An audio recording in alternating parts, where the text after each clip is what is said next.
Paramashivoham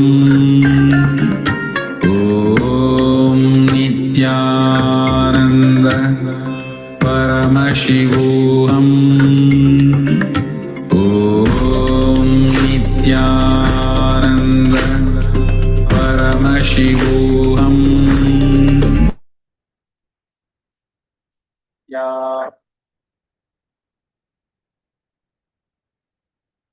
Yes. Now,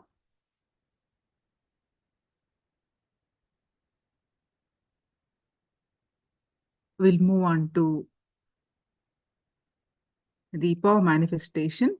So please go ahead and post your powerful cognitions from Living Enlightenment book.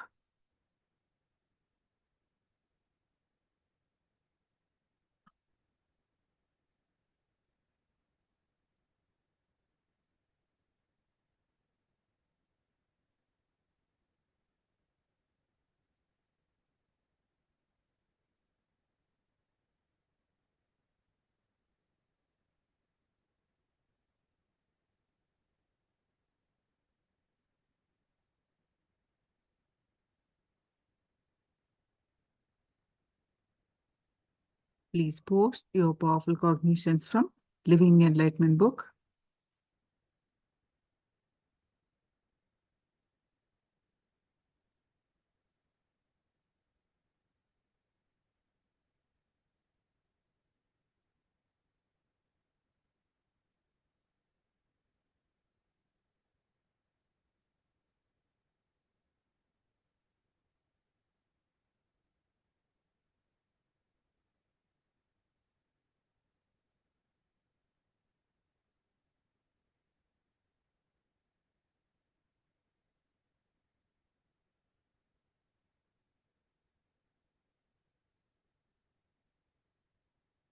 Yeah. Now let's start manifesting the power of consciousness over matter.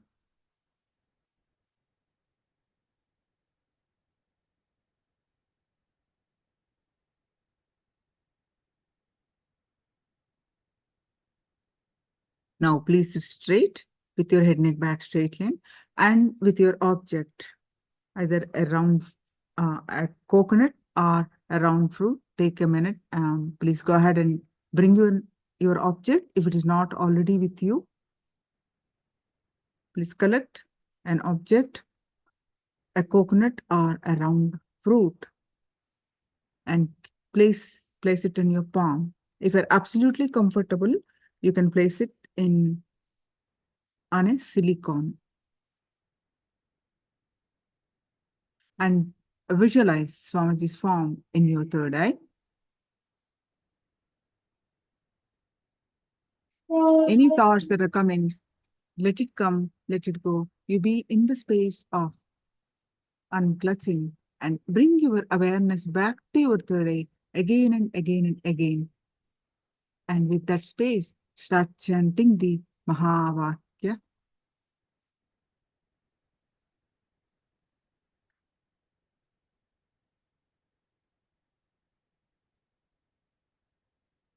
That space, start chanting the Mahavakya and experience the space of oneness.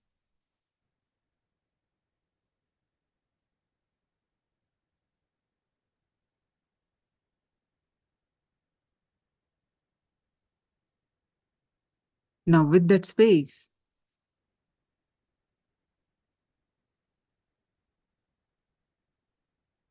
declare the experience oneness space, and with that oneness space, declare the object to move, to roll. Intensely chant the Mahavakya.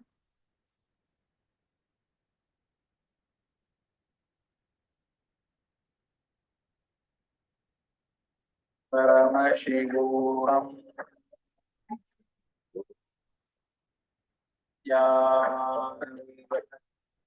Paramashivoham Om Nityananda Paramashivoham Om Nityananda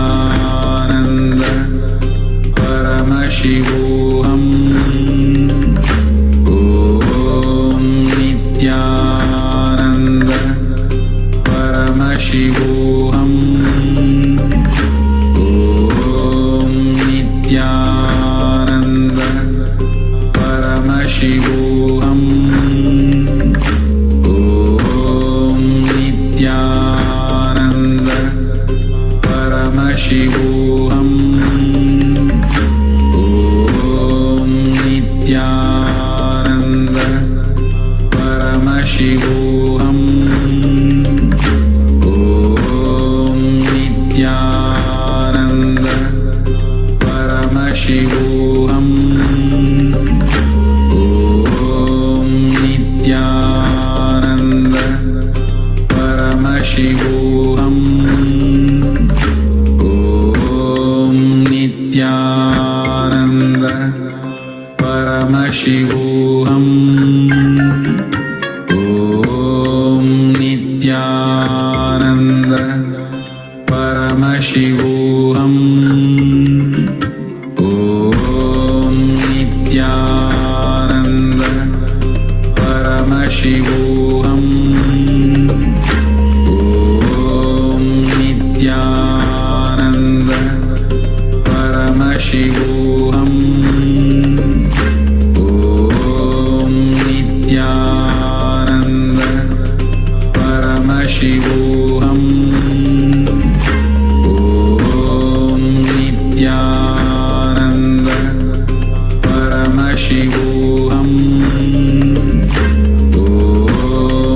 Nityananda Paramashivoham.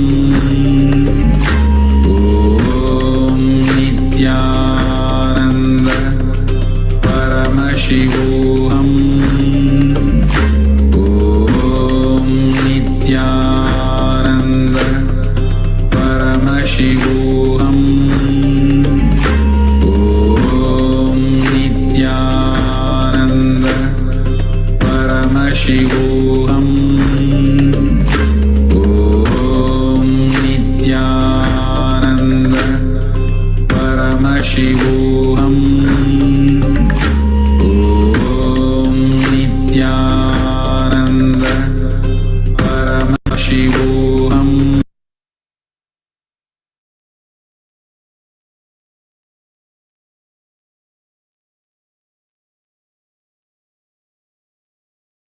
Yes, now please go ahead and share your power manifestation experience in the chat. Please share your power manifestation experience in the chat.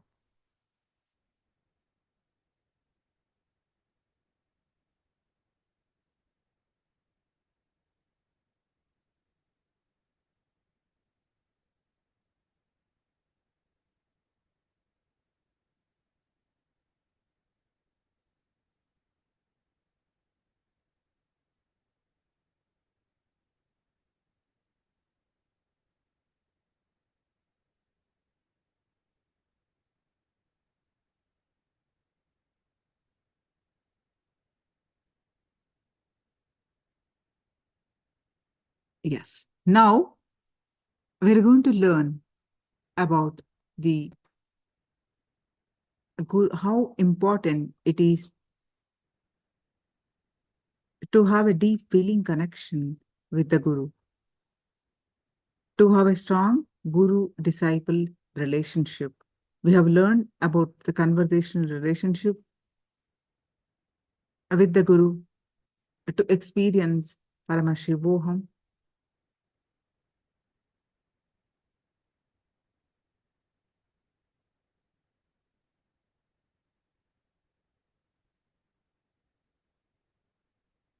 Now let's learn more details about the conversation, a Guru-disciple relationship to experience Paramashivoham.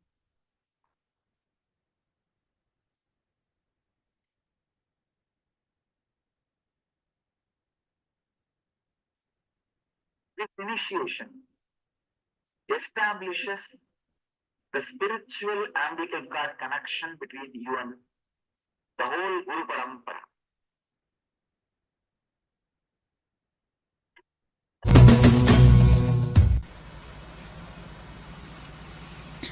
This initiation establishes the spiritual umbilical cord connection between you and the whole Guru Parampara.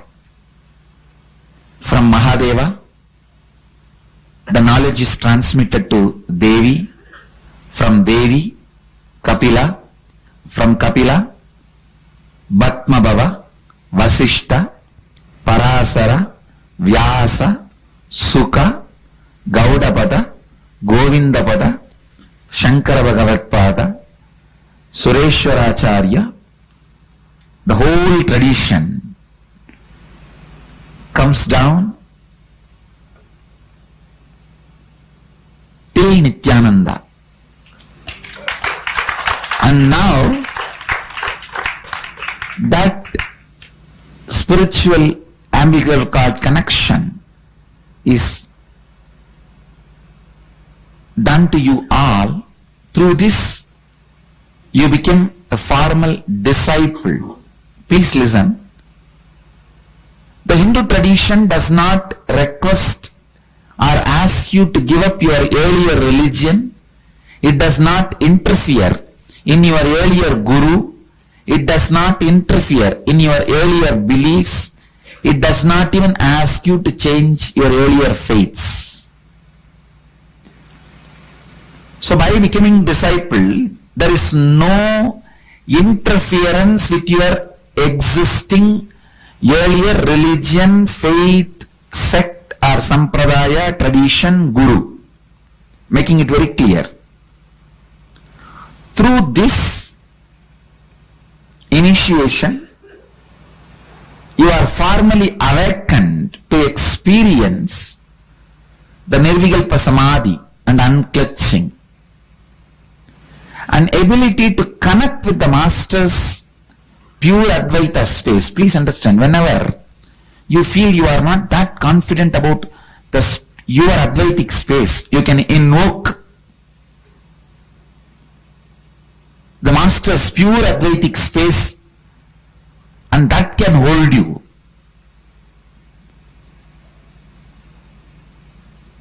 In the young age, before my enlightenment, whenever I was not confident about my Advaitic space, that whether I am holding it properly or not, I will invoke my masters, Annamalai Swamigal or Yogananda Puri.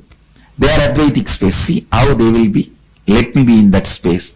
Immediately I have always seen they held me, they were holding me, protecting me, and leading me into more and more Advaitic space. Powerful space. So, this initiation just gives you the strength and the commitment. I will hold you in my Advaitic space. We worship Mahadeva because he holds Advaitic space for the whole universe. He holds all of us in the space of Advaita. Your direct master holds you in the space of Advaita all the time. That's all.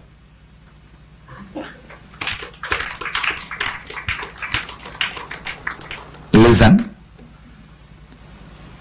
This spiritual umbilical cord connection never gets disconnected.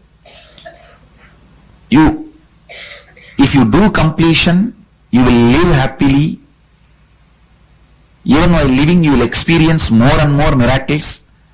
But even if you don't do any spiritual practice, this connection never gets disconnected. Only if you abuse or you yourself request, let it be withdrawn, I don't want this, then it gets disconnected. Not otherwise. Either you abuse the master or you declare, I don't want connection anymore with you, then it gets disconnected. Not otherwise. Otherwise, non-veg, alcohol, whatever, I'm not saying do all that, but any of that does not disconnect you. Even if you committed 100 murder, till you come back to the Advaitic space, I have to wait. It is my responsibility now. I have to make myself available to you for you to become living enlightenment, living Advaita. So once the connection is established, it cannot be taken back, disconnected at any reason unless your individual free will declaration or abusal. All of you are clear?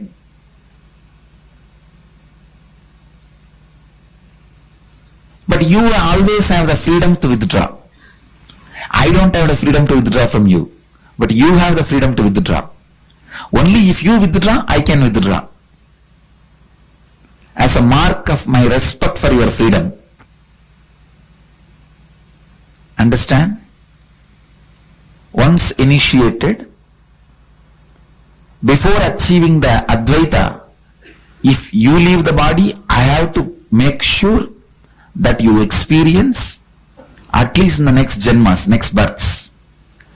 Or if I leave the body, I have to make myself available as the cosmos and guide you continuously either to some other living master or through my deity or form itself, photograph itself. I have to guide you and see to it you achieve the Advaita.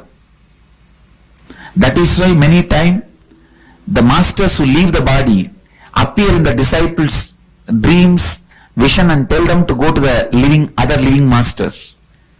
How many of you have been guided by earlier your master to me? Raise your hand. Raise the hand fully. Let me see. Understand, they are all my marketing agents. So you don't need to do any marketing for me. I have Paramashivoham Shirdi Sai Baba, Ramakrishna Paramahamsa, Raman Maharishi, all of them there doing my job. Or I can say in a way, I am doing their job. Anybody Ramakrishna guided? Anybody Shirdi Sai Baba guided? Puttaparthi Sai Baba guided? Paramashivoham guided? I'm telling you now, I have some 10 marketing agents. They go around and appear. Marketing agents is a small word, I should not use it. I'm saying that enriching causes, enrichers. They go around and do continuously. So if I leave the body before you achieve the Advaita, as per the ethics, if you still need a form living master, I have to guide you to some living master. If you feel you don't need some other living master, just my deity is enough, my form, my picture, my photograph. If that is enough, if you feel, I have to grace you through that. It is the ethics of an enlightened being. These are basic commitments we give it to a disciple. Understand? So it's my responsibility. I have to see to it you achieve that Advaitic space, the ultimate space. So please understand,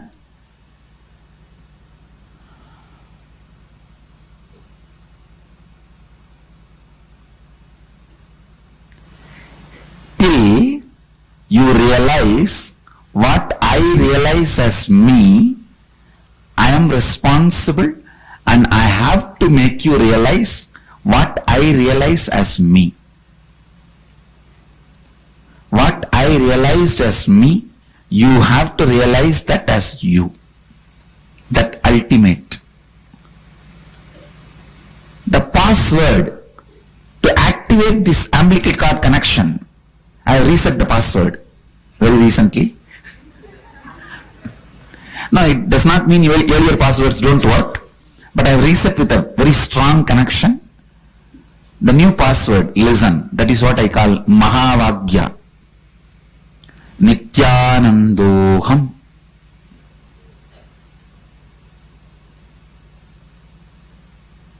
Please listen and repeat.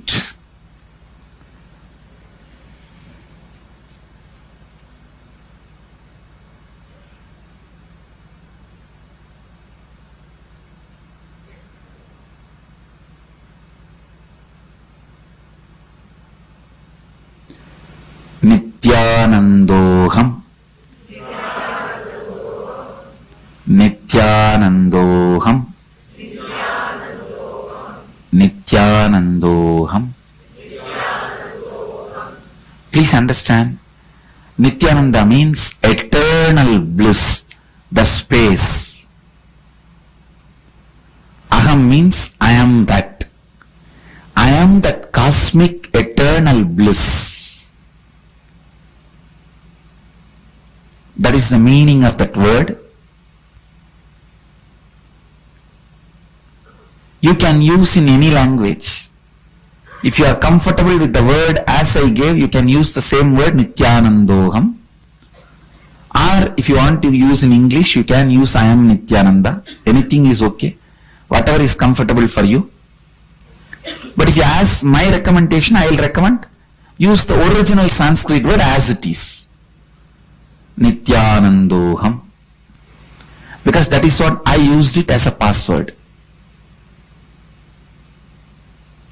Whenever you utter this word and bring your attention to this area, below the heart, above the navel, in this region, we call it Anandagandha Chakra.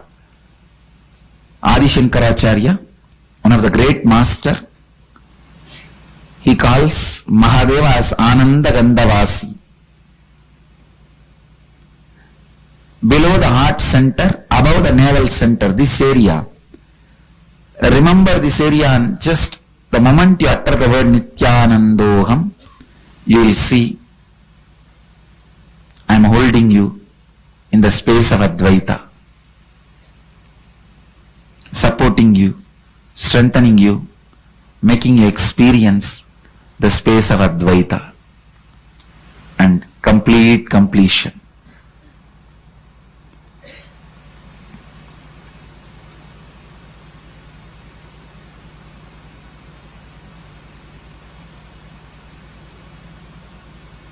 As I already said, the initiation does not ask you to drop your earlier religion or your beliefs, your faiths, your gurus. It does not demand, it does not have any prerequisite to renounce any of your earlier beliefs. See, if you become part of the Sangha, then I have some requests. I naturally expect you to live the Vedic lifestyle and all that. That is different. But the initiation and the whole inner awakening program does not demand you in any way giving up your old faith, religion or beliefs or gurus or traditions. Inner awakening only strengthens you, makes you more authentic, integrated, responsible and enriching.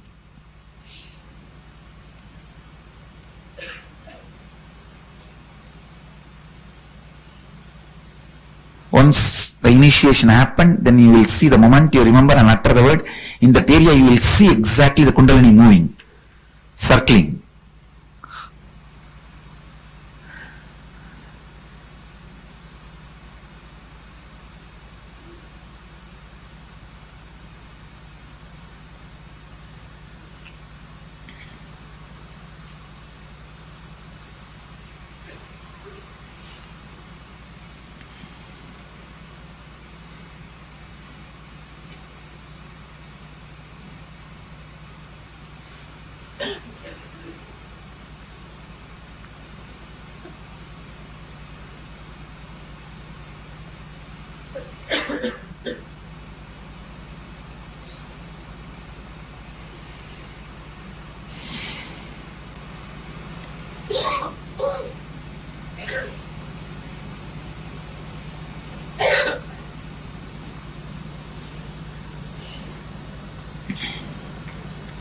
I'm just repeating all the names of the masters who carried the science of Advaita and handed over to the world. Sadashiva Samarambam Shankaracharya Madhyamam Asmadacharya Paryantam Vande Guru Paramparam Nityanandeshwara Samarambam नित्यानन्देश्वरि मध्यमाम् अस्मदाचार्यपर्यन्ताम् वन्दे गुरुपरम्पराम्। नारायणम् पद्मभवम् वसिष्ठम् शक्तिम् च तत्पुत्रपराशरम् च व्यासम् सुगम् कौटपतम् महन्तम् गोविन्दयोगीन्द्रमतास्य शिष्यम् श्रीशङ्कराचार्यमतास्य पद्म पादम् च हस्तामलकम् च शिष्यम् तम् तोडकन्वार्तिककारमन्यन् अस्मद्गुरुम् सन्ततमानतोऽस्मि। श्रुतिस्मृतिपुराणानाम् आलयम् करुणालयम् नमामि भगवत्पादम् शङ्करम् लोकशङ्करम्।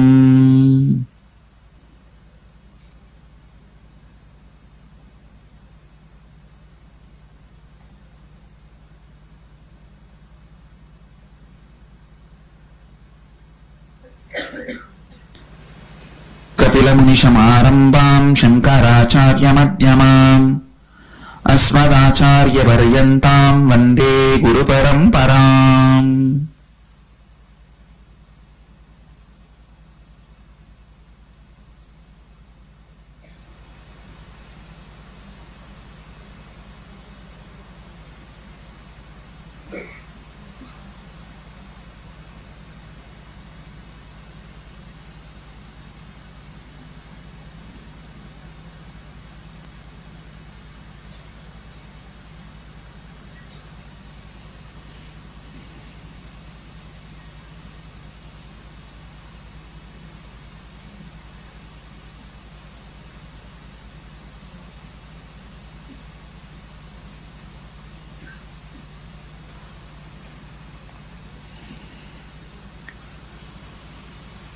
Now, by giving you all the energization, which is initiation, I commit with you all the responsibility of Guru-disciple, and whoever accepts me as Guru, I accept you as Guru, as my disciple. I accept my Guru responsibility and accept you as my disciple.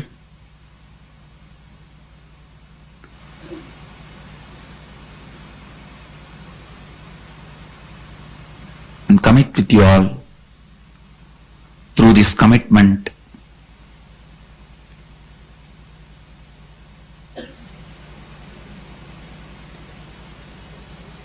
I'll see to it you experience the ultimate space which I am in as Nithyanandoham.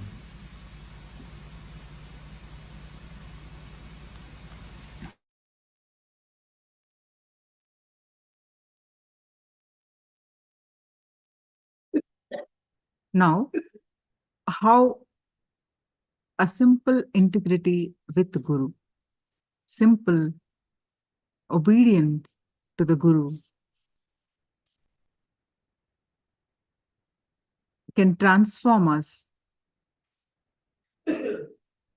Let's listen, declare, listen from Swamiji, and let's declare our integrity with Guru and celebrate that you are consciousness and experience the Paramashivoham.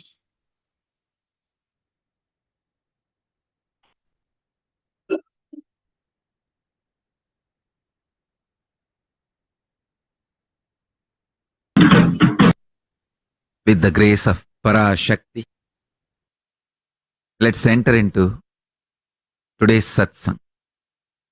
Let's celebrate Parashakti. Understand?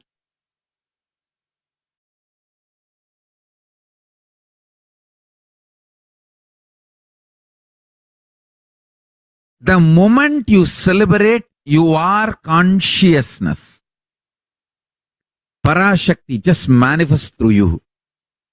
Seeing so many SJPs, Sarvanya Pitas, celebrating Navaratri, I am seeing very clearly the grace of Parashakti on us, on Kailasa, on our Sangha.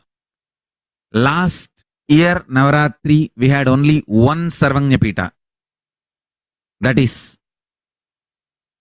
Adi Kailasa, Biddi. Now, I just can't. How we multiplied. How many Sarvangyapitas everywhere happening? And you guys have a lot more good news. By the end of Navaratri, we are going to have at least 4 more Sarvangyapitas getting added.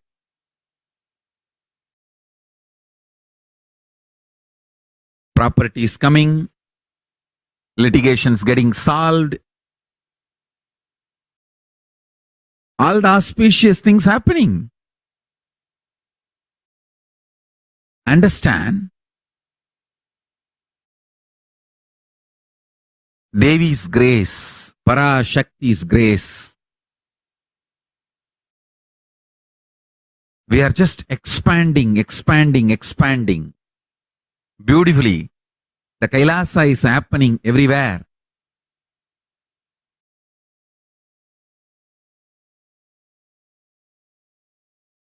Madurai, Gujarat, Ichapuram.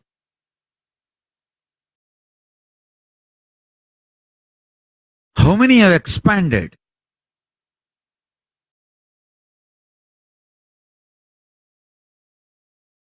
Tiruvannamalai, Rajapalayam, Kashi, Trinidad. How many are joining and expanding?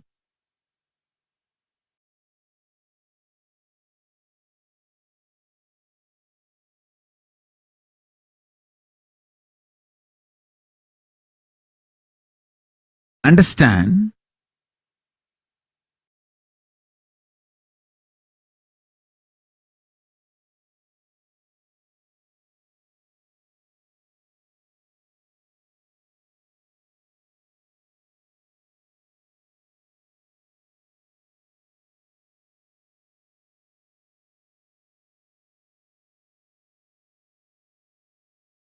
Life is all about celebrating because you are consciousness. Listen. Celebrate yourself because you are consciousness.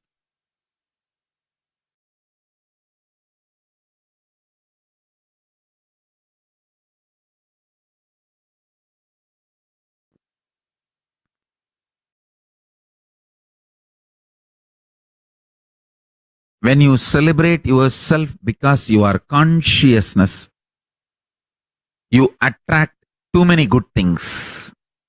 You attract too many wonderful things.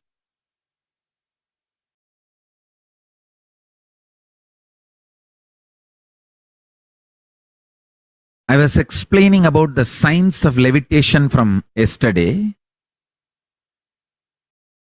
Understand?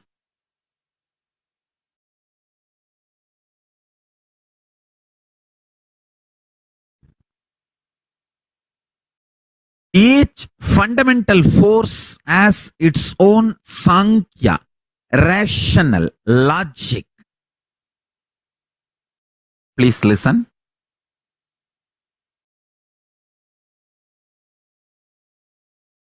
The word Sankhya, I am roughly translating it into rational, logic, but it is too superficial word. Like if you translate the word Jivan Mukta into enlightened being, how soppa it looks.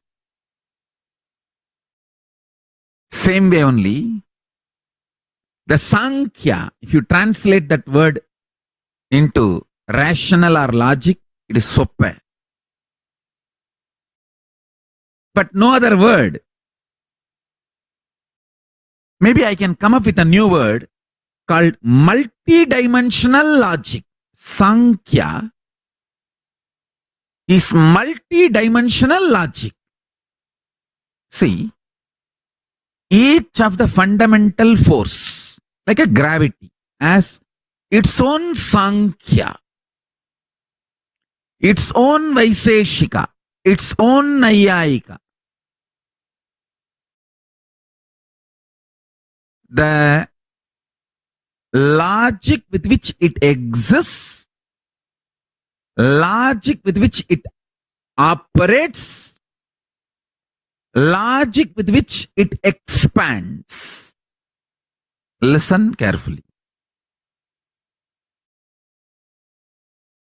The multi-dimensional logic with each force exists, operates, expands is different.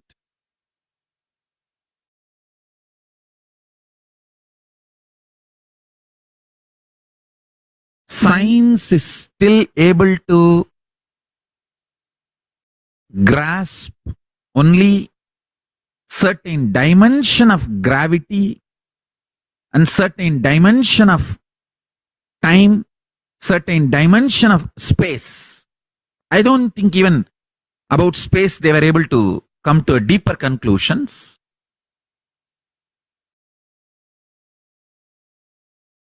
Storage battery for Akasha, space. You may ask, what is the direct use of it? That very mandala, that battery itself can levitate you. I am replicating. Understand? I have already made the first version and it is successful. I am replicating. I do not want to use the first masterpiece I made. I wanted to successfully replicate. So the replicas can be used for all of you to experience it. I remember very precisely. I started teaching all these power manifestation, the courtyard session, to all the Gurukul Balasans. First, I think some 40 or 50 powers I finished and then reached to this levitation level. That is exactly where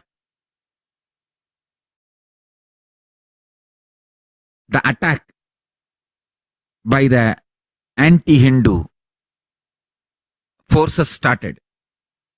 I had to then stall the training and restart. Of course, then whatever has to be done was getting done, and you know what all we went through, and maybe when time comes I'll write a tell-all book and the story will be told to the world. Now let's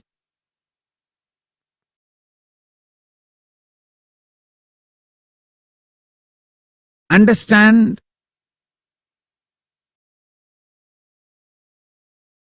some of these fundamental principles I am trying to tell you. Understand?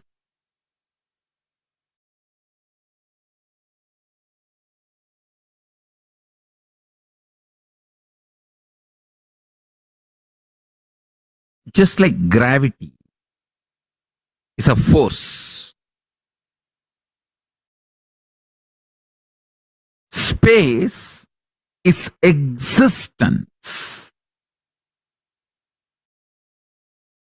Space is not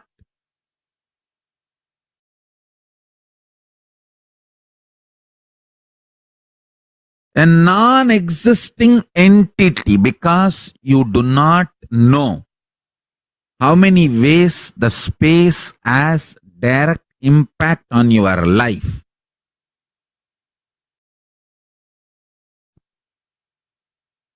You are not understanding the existence and importance of the space.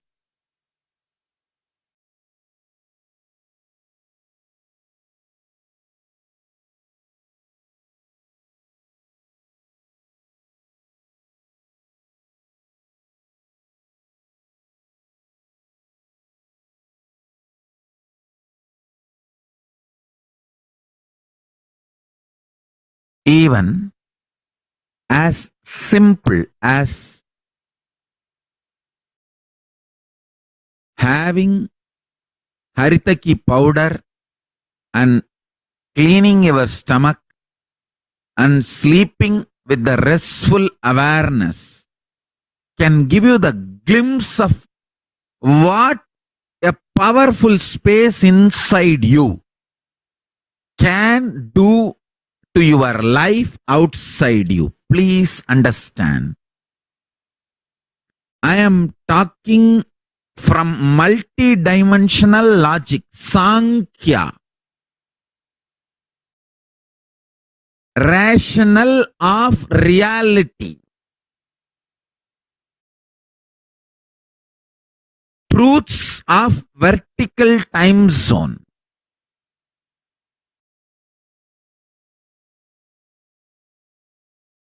Multi-dimensional logic of space. Listen.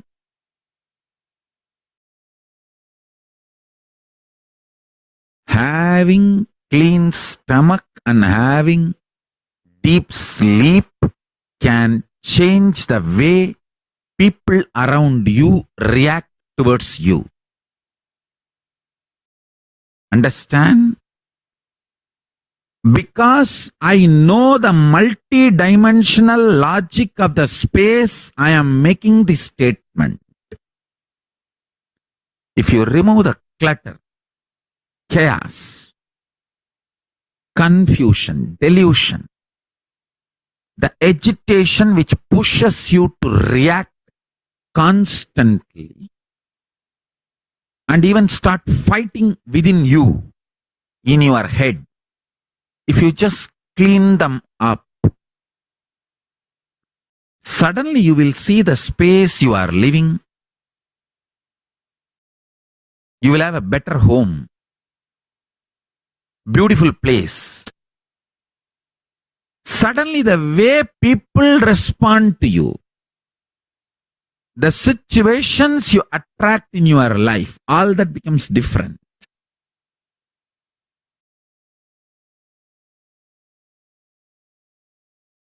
This 9 days, let us celebrate Parashakti. Let us all work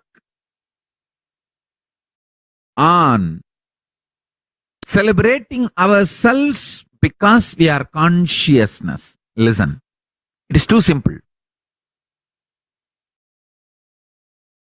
I'll tell you the Sankhya of Parashakti.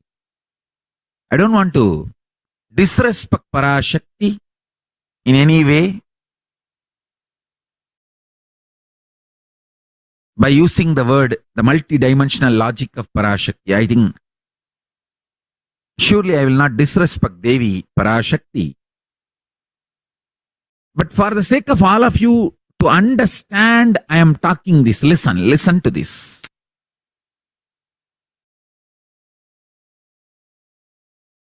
Just like gravity has its own logic, consciousness has its own logic. Brahmanda, cosmos, is Pindanda, the body you are carrying.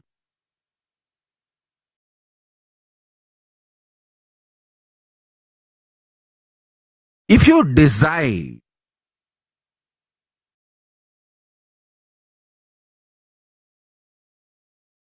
we all need to know decisions are not a logical thought current. It is Sankhya, multi-dimensional logical force.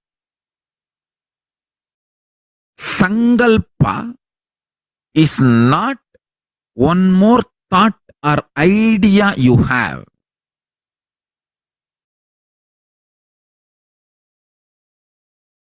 Listen carefully. Conscious visualization is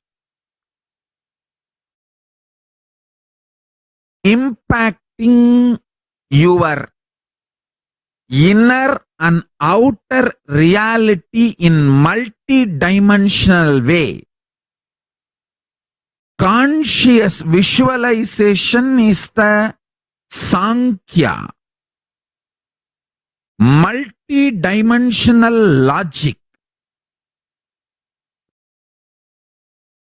way, I will repeat, listen. Conscious visualization, Satya Sankalpa, is the way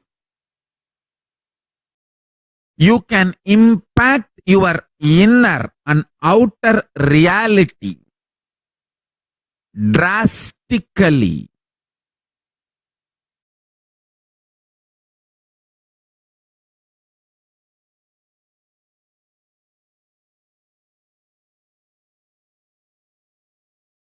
This powerful cognition is the Sankhya, multi-dimensional logic of consciousness and Parashakti.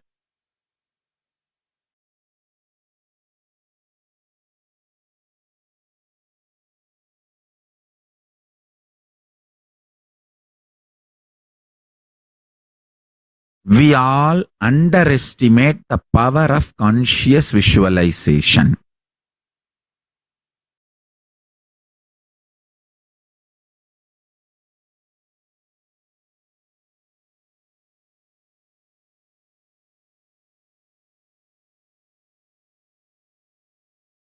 Do not underestimate the power of conscious visualization.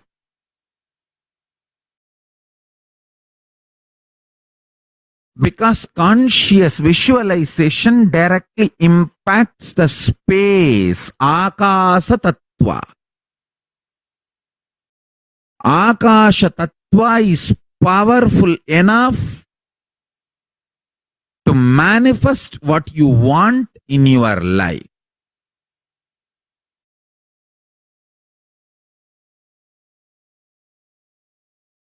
Multi-dimensional functional logic of Akasha Tattva, space principle, the space power. I will reveal it to you now. Listen.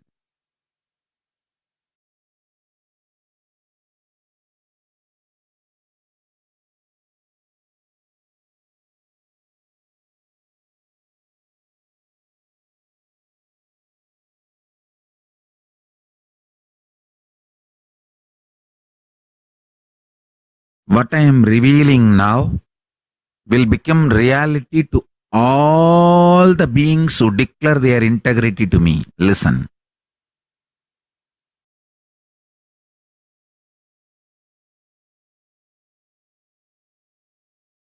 If you want, take few seconds and consciously declare your integrity to me.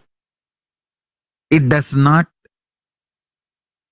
require you to give your money or any precious things you think as your possession. Nothing need to be renounced. Be very clear. I am putting it very clearly. Now, you declaring your conscious integrity to me does not require anything to be, anything which you like or love as your life to be given away. Conscious integrity is the Sankhya, multi-dimensional logic, methodology through which you connect your spiritual umbilical cord connection to me. Whoever connects whatever Paramashiva has revealed to me, I can share that to you. You can receive that to you into your system. Hinduism is all about Guru-disciple tradition, Guru-Sishya Sampradaya. All the great things are revealed through the Guru Sishya Sampradaya to the world. I tell you, whenever you declare your integrity to a Guru, all his realizations and experience, expertise, Satya, Satya, Shaktis become yours. I'll tell you a very simple incident.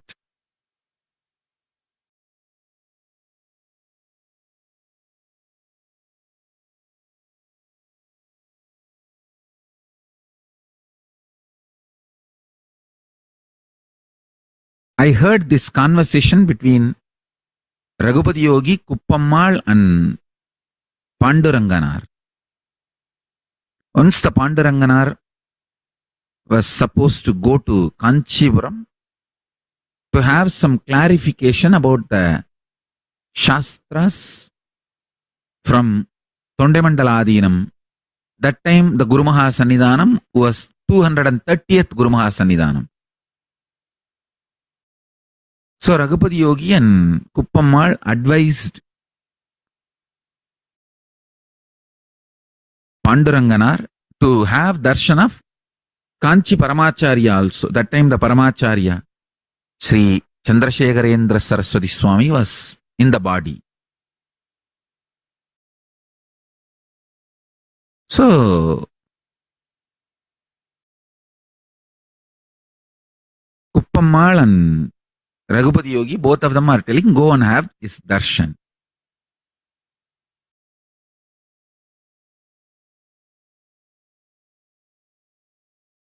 Muruganar said, I don't know whether I will have time because I have to meet Tondemandala Sannidhanam. So if I have time, I will plan. Then Raghupati Yogi said, no, you have to have his darshan because in many ways his expertise will help you. Then he was sharing an incident when these Swamis gathered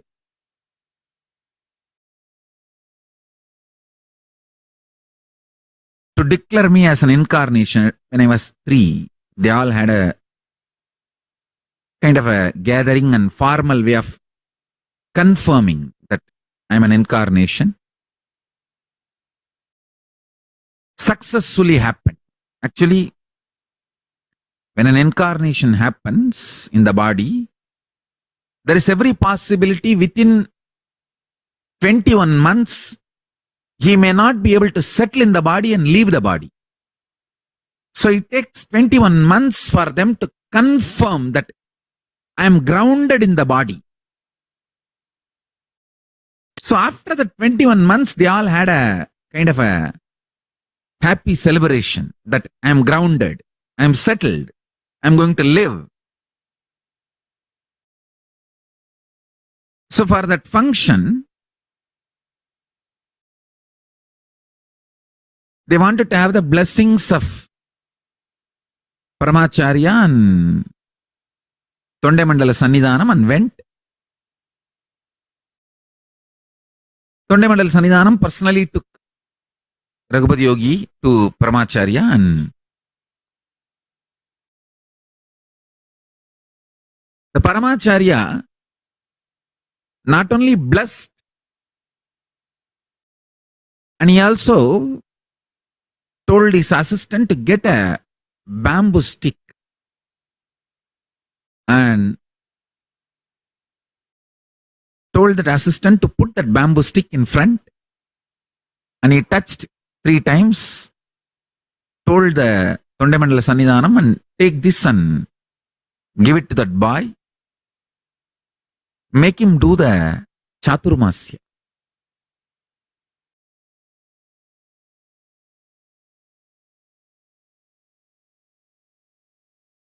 In Tamil he said, இப்பவே சாதுர்மாசியம் பண்ண வச்சிருங்கோ,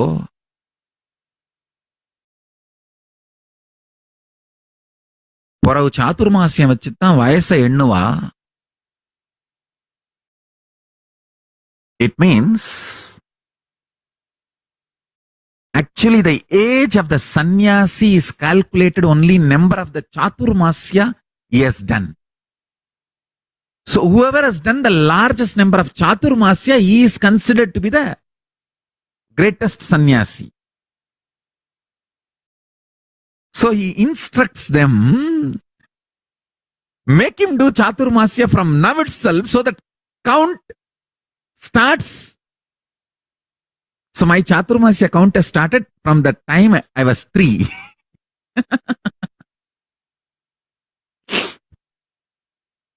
Actually, after 21 months, after 2 years only, they did the ceremony. So only from the 3rd year, the chaturmasya started. That is the stick with which you see my first photograph. My first photograph with a danda, that was given, blessed by Paramacharya and brought by Tondemandala Sannidhanam and given to Raghupati Yogi, and Raghupati Yogi brought, and they all did all the ceremony, whatever needed, and they did, and rest is history. Raghupati Yogi remembered this and told Muruganar. That time he made a statement. பெரியவாளை பார்க்கும் பொழுது அவங்க சேர்த்து வச்ச ஞான சொத்தெல்லாம் யதார்த்தமா நமக்கு கொடுத்துருவா. Means when you meet great people in a natural way, all the great expertise and knowledge and experience they have will be given to us. I tell you, this is the Sankhya, the multi-dimensional logic of why you need to declare your conscious integrity to Guru. Because when you declare your integrity to Guru, your inner space is consciously aligned to Guru's inner space. Guru's inner space means Kailasa, Mahakasha, Kailasa. This is the photograph. You can see.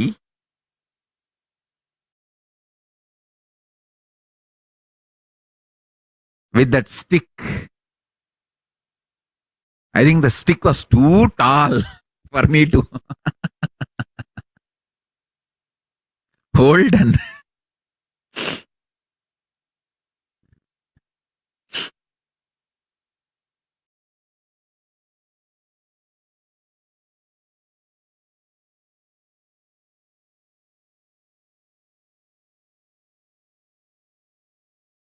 I have some more beautiful feast coming for all you guys in this Navaratri. In Thiruvannamalai, we have reached out to all the photographers of those time. All of them are pulling out their old collections. And every day we are recovering few photographs of me taken by them at various temple rituals, temple functions, and with my gurus. So you guys are going to have a real feast. A lot of things are coming out.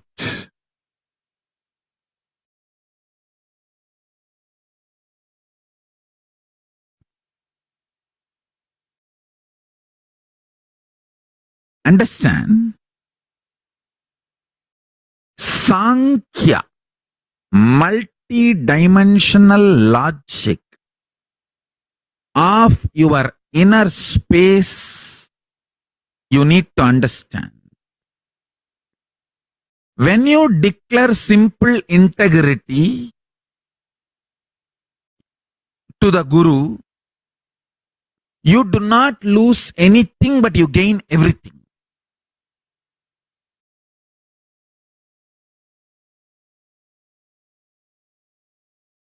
I tell you, There is an incident in Ravana's life. Ravana is a Mayajala master. He has mastered the Sankhya of Mayajala,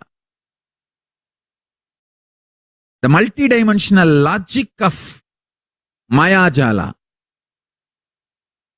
So somebody asks him, why don't you change your form into Rama and go and seduce Sita? He says, fool, you think I have not tried? But the moment I connected with Rama and became Rama, my inner space became like Rama. I am not able to do anything adharmic. Wrong. Understand? Even a great Mayajala master like Ravana, the moment he declares integrity to Rama, his inner space is no more his inner space. Understand? The most important multidimensional logical lesson you need to learn from this story is when you declare your integrity, your inner space is flooded by that being, especially if that being is a higher conscious being. The benefits you will get by declaring your simple integrity. Simple integrity. Why I use the word simple integrity? No, you don't need to give money. You don't need to even do anything special, separate. It is just conscious declaration. I allow Paramashiva, the ultimate power of the cosmos, to manifest in me as he manifested as my Guru. You can coin your own words, I have no problem.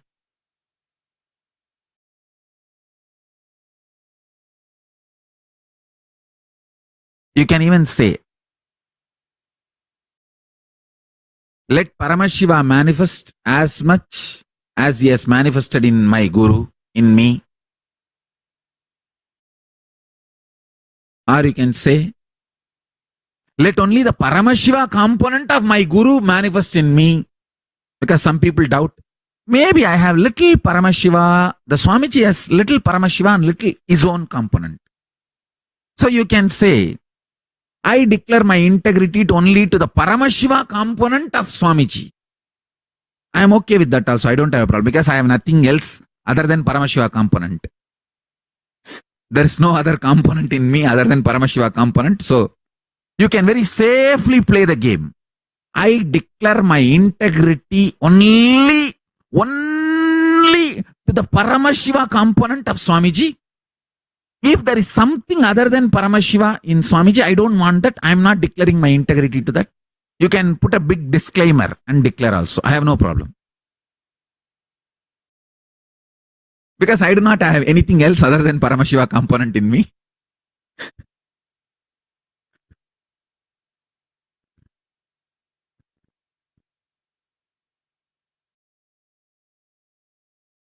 Sankhya of declaring your integrity, multi-dimensional logic of declaring your integrity. I will reveal it to you. See, the conscious decision, conscious declaration gives Paramashiva to enter into you. Your individual identity is borderline by your decision of your idea of freedom. Listen. When your idea of freedom is limited, it is called ignorance. When you are ready consciously to live with your ignorance, it is called delusion. And when you are okay okay with your delusion and don't care about the reality, it is called arrogance. These three puras, these three pura asuras, three-layer demons cannot be penetrated unless you give permission. If you consciously declare, I declare my integrity to Paramashiva component in Swamiji, in my Guru. If you declare even that much, that's enough. Then your soul can vibrate in the space of Paramashiva. See, now I have given a very insured declaration. Very secured and insured declaration.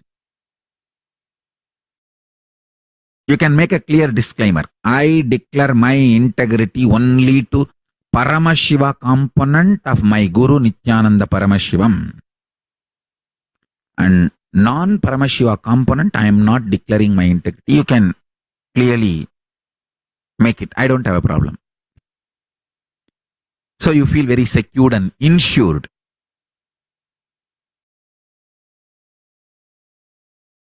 Understand? But this declaring your integrity is too important because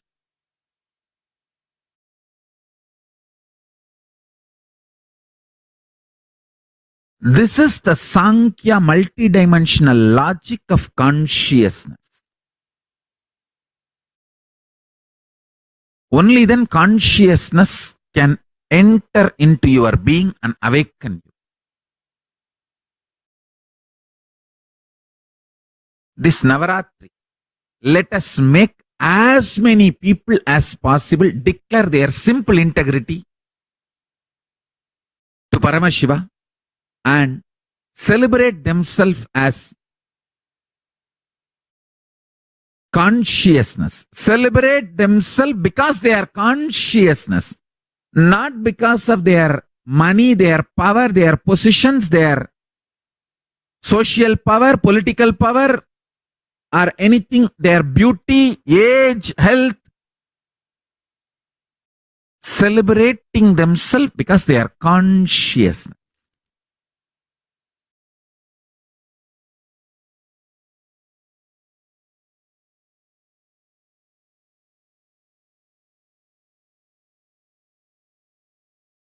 Just these two. Declaring simple integrity to Paramashiva component of your Guru. When you declare your simple integrity to the Paramashiva component of your Guru and you decide to celebrate yourself because you are consciousness, this too is a, I tell you, most successful recipe for power manifestation. Deadly combination. Nothing can kill you after that. Deadly combination for destroying all the ignorance and powerlessness and impossibility.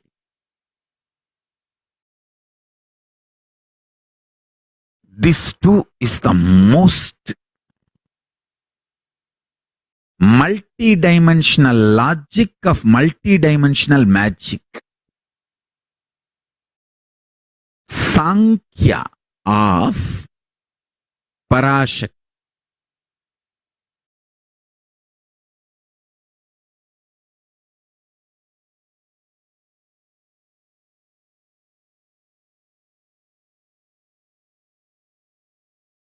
It may look too simple. I tell you.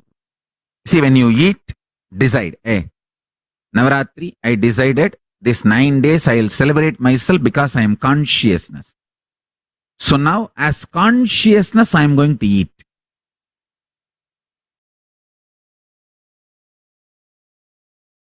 you will see the whole eating experience will be different. As consciousness, I am going to drink water or whatever juice or anything you drink. As consciousness, I am going to sleep. As consciousness, I am going to do my office job. As consciousness, I am going to relate with people. As consciousness, I am going to do all my activity. So much of grounding and qualitative difference in your reality.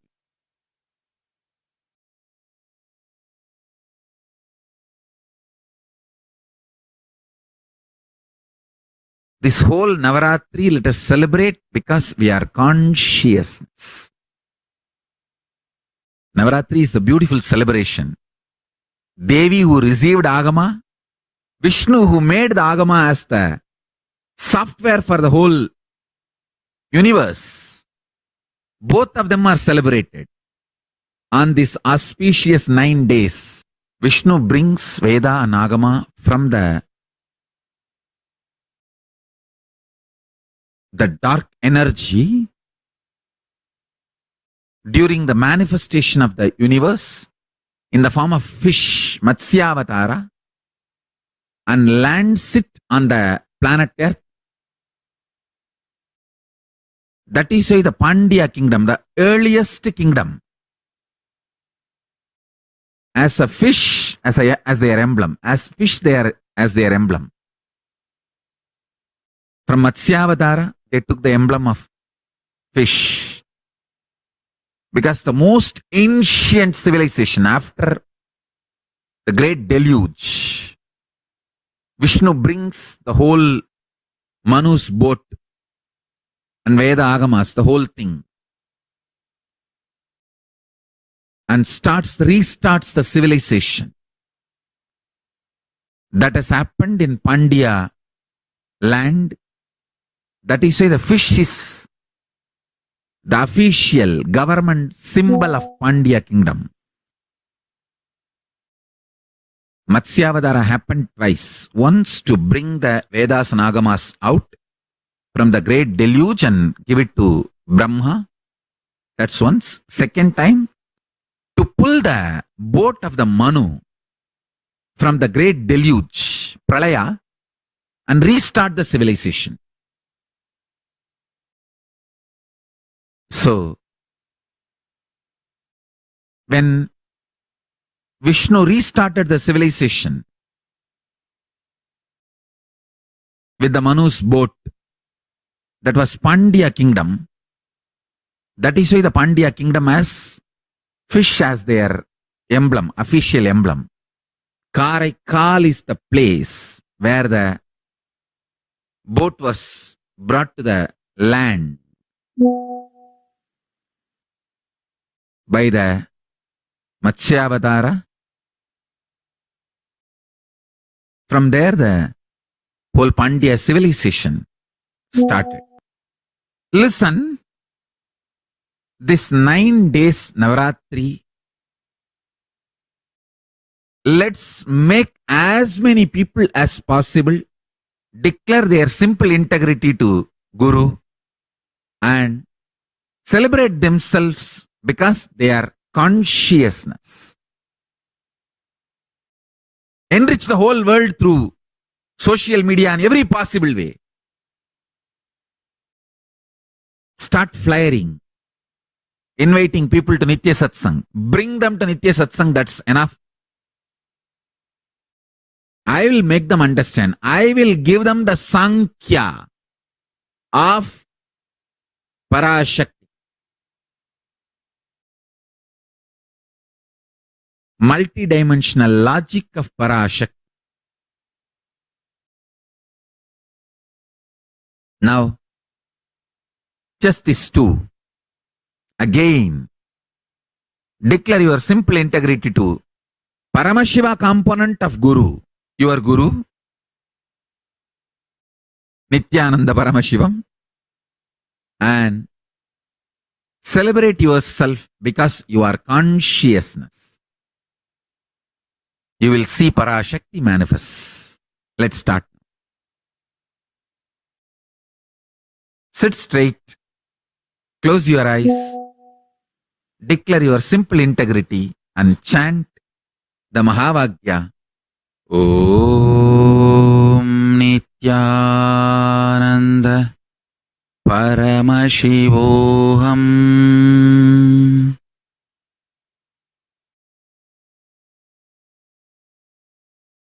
With the grace of Paramashiva and Parashakti, now in all the centers, ashrams, adinams, temples, padaka mandirs, Sarvagnapitas, everywhere, the grace of Parashakti, the grace of Paramashiva and Parashakti will manifest as the power of materialization. Directly, the prasada of Paramashiva, Parashakti, Vibhuti and Kumkum will manifest everywhere. In all the Padakas, Guru Padakas, whether you are Anmartha Puja Padaka or Parartha Puja Padaka, it will start manifesting now with the grace of Paramashiva and Parashakti. I bless you all. Let's all radiate with integrity, authenticity, responsibility, enriching, causing, living Shuddhatvaita Saivam, Paramashivoham, the eternal bliss, Nityananda. Thank you.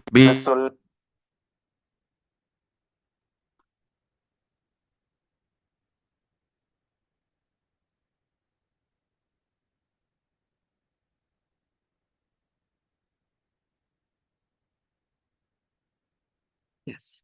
Now,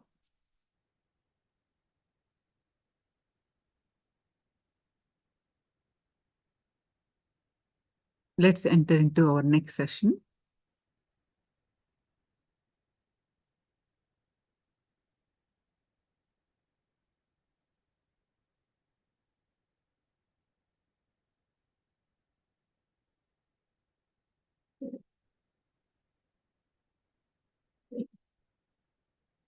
Diversion consciousness.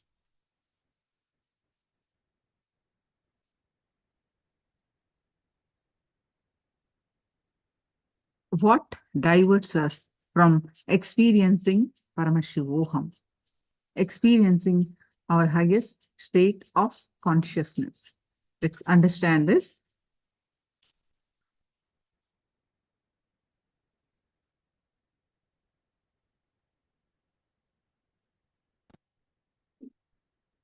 What diverts you from experiencing higher states of consciousness?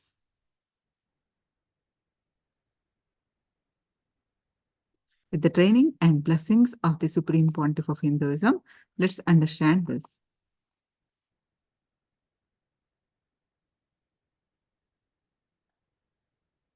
What diverts your experiencing higher state? It is prenatal, postnatal pattern. That means the stubborn pattern that you carried. And second, mind. And the third, quality and quantity-centric life and delusion and many things actually. So let's learn some of these things. It is basically how to maintain consciousness to be in higher states.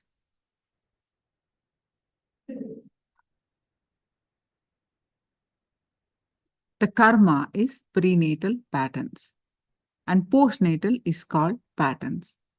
Any pattern or karma does not bind you, but both together can be called as mind. Mind which chains you, binds you with the prenatal and postnatal patterns. Habits, attitudes, karmas cannot bind you in reality. Many times, your delusion shows bad people as your friend, good people as your enemies. The pressure of hormones, chemicals, frustrations inside you deludes you.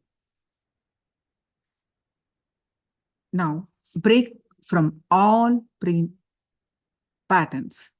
List all the patterns and karmas binding you. Those patterns hold the secret key. What powers you should manifest and what kind of powers is right for you. Now get a paper and pen down all the patterns which chains you, binds you. Start writing. Everything you acquired before your birth is prenatal, means they are carried forward, and after birth, the postnatal, declare your conscious sovereignty.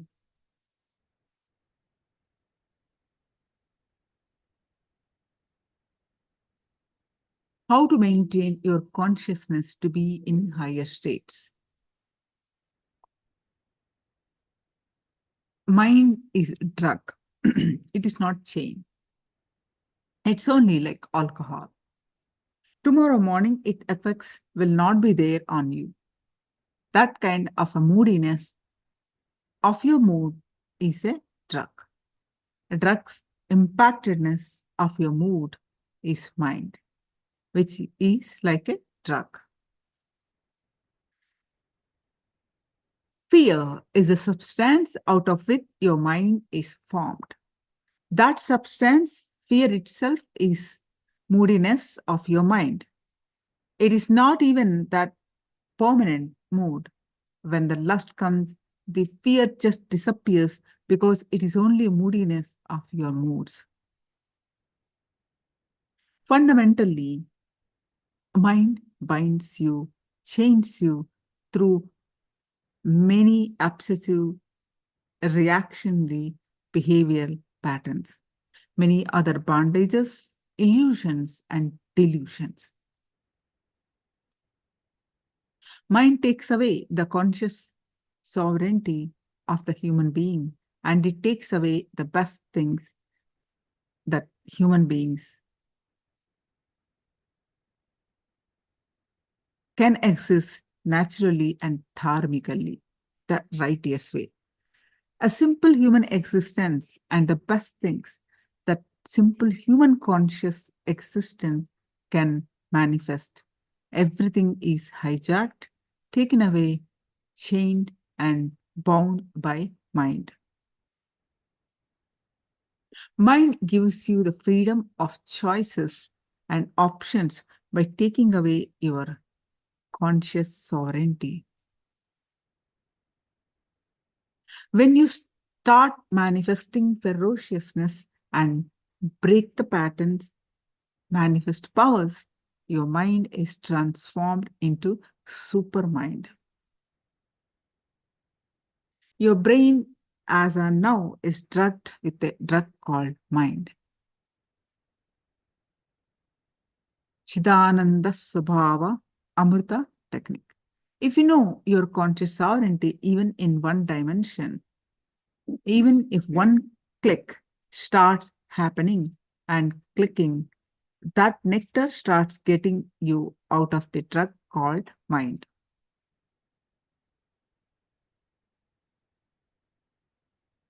Now, how to unbind yourself from the mind. Next few minutes, let's do this exercise. Open your Living Enlightenment book and select a powerful cognition to unbind yourself from the mind and experience the Chidananda Subhava Amrita. Post your powerful cognition on the chat. Let's do this for few times. Not one time. Do this for few times from Living Enlightenment book.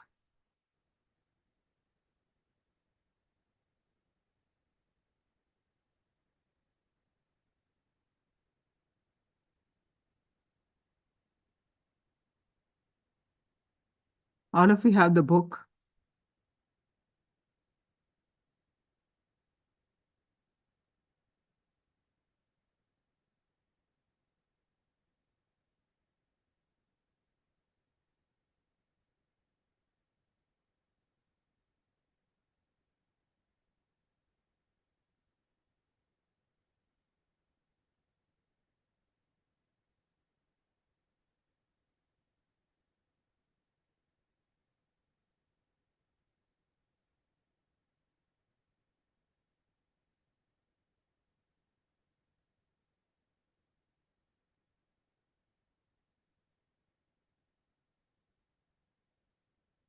Do this for a few minutes.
Desires are changing fantasies of mind.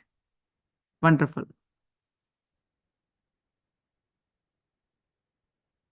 Now,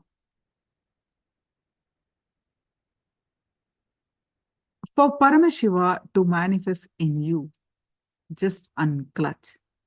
He will manifest. He is there already. It is only that drug called your delusion, drunk by your mind. Only that stops his manifestation. When you unclutch, you relax from the mind. When you just relax from that mind, that's enough. Paramashiva just manifests. He gives you the powerful clicks and cognitions. Powerful cognitions. He gives his state, his space, his powers and being and conscious sovereignty. Try this very simple experiment for just 10 minutes. Take a sheet of paper and pen. Sit down alone. Write down whatever thought comes to your mind as if a transcribing software has been connected to your mind. Transcribe exactly what you think. Do not edit or suppress any thoughts. It is an experiment only for you. No one else is going to look at what you have written. So just next few minutes, write down whatever comes to your mind in the paper.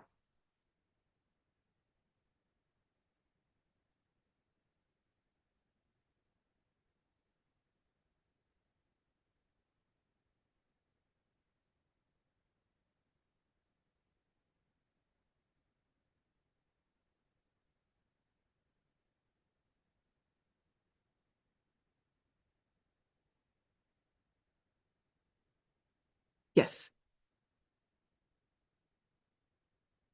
Just few minutes, write down quickly.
You see a dog on the street.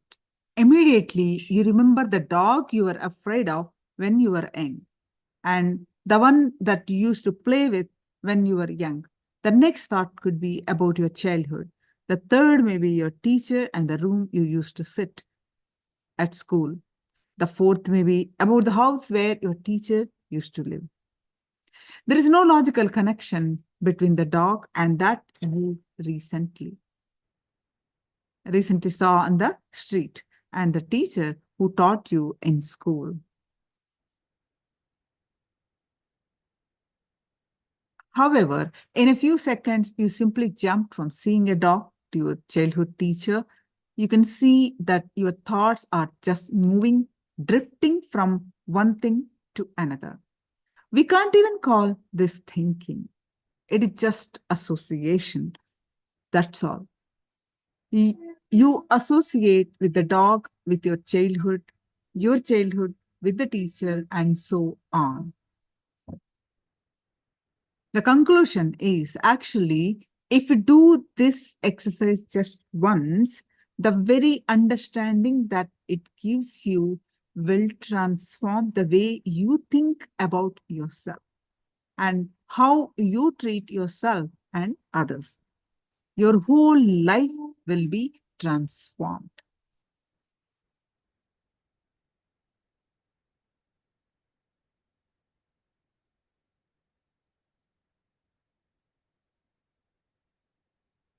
When you're young, the next third point, when you're young, some things you want to add in your life. Sometimes you want to leave out of your life. The quality, the quantity and quality, greed and fear. The same fear and greed will change as you grow, mature or older. All things related to quality and quantity changes. Things are not eternal, they are ephemeral. Sometimes you enjoy the change that is called maturity, growing in wisdom. Sometimes you hate the change that is what is called attachment, suffering. First level, the preliminary level, get comfortable with the idea this quantity and quality centric lifestyle is not complete. That is not absolute. That is not freedom. That is not your sovereignty. The second thing, you knowing the likes you have, the dislikes you have, the greed you have, the fear you have, and about some quantity and some quality. All this is your decision. You, who is the source and center. You are the powerful existence during all this. Now, let's do this activity.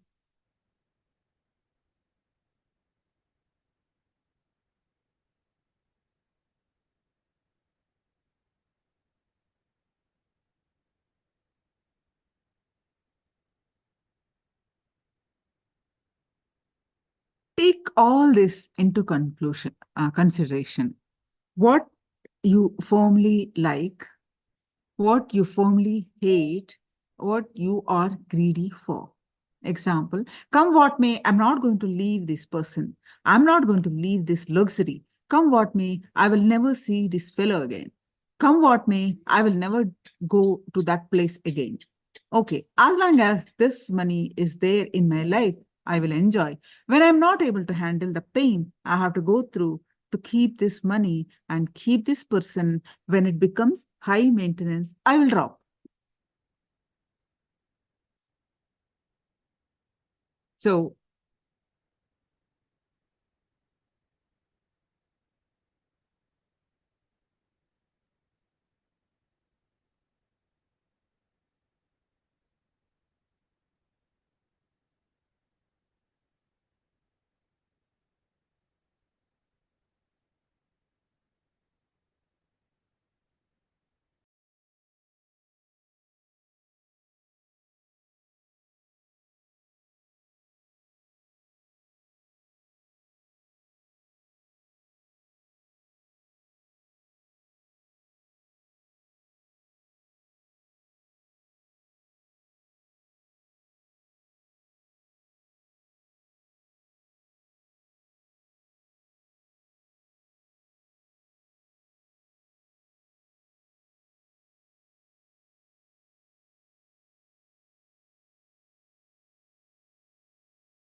Yes.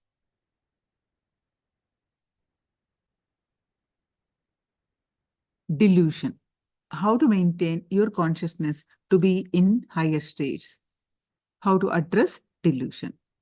The happenings of your life with you are not able to convince that you are responsible directly or indirectly. That part is called delusion, and delusion is not always bad. Delusion is nothing but some part of you which you just want to keep it aside to be stress-free. Your delusion is nothing but the part of you which you did not attend for quite a long time. Catch 20 situation, you will start liberating yourself from all your delusions. The layers and layers, if you start peeling, you will simply realize and reclaim your conscious sovereignty.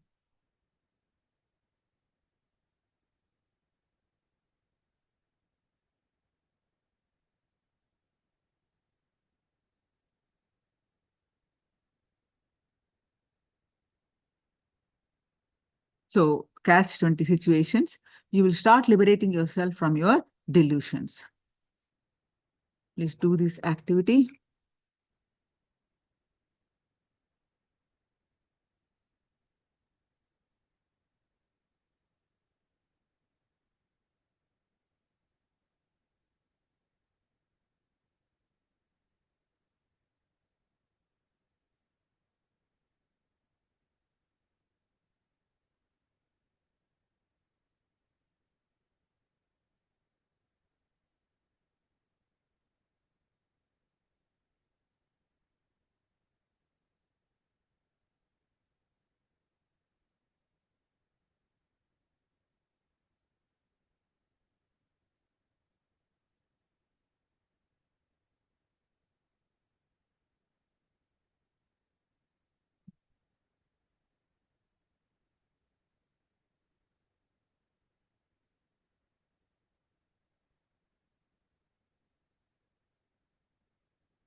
I bless you all. Let you all open all your three eyes and manifest powers of Mahasudashivam. Om Nityananda Paramashivoham. Om Nityananda Paramashivoham.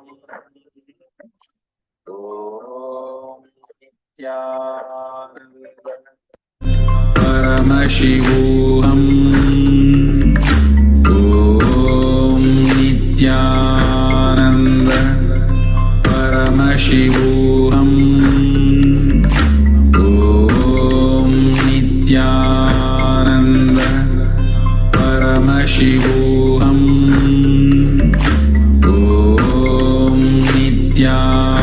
Paramashivoham. Om Nityananda Paramashivoham. Om Nityananda Paramashivoham. Om Nityananda Paramashivoham. Om Nityananda Paramashivoham. Om Nityananda Paramashivoham. Om Nityananda Paramashivoham. Om Nityananda Paramashivoham. Om Nityananda Paramashivoham Om Nityananda Paramashivoham Om Nityananda Paramashivoham Om Nityananda Paramashivoham Om Nityananda Paramashivoham Om Nityananda Paramashivoham Om Nityananda Paramashivoham Om Nityananda Paramashivoham Om Nityananda Paramashivoham Om Nityananda Paramashivoham Om Nityananda Paramashivoham Om Nityananda Paramashivoham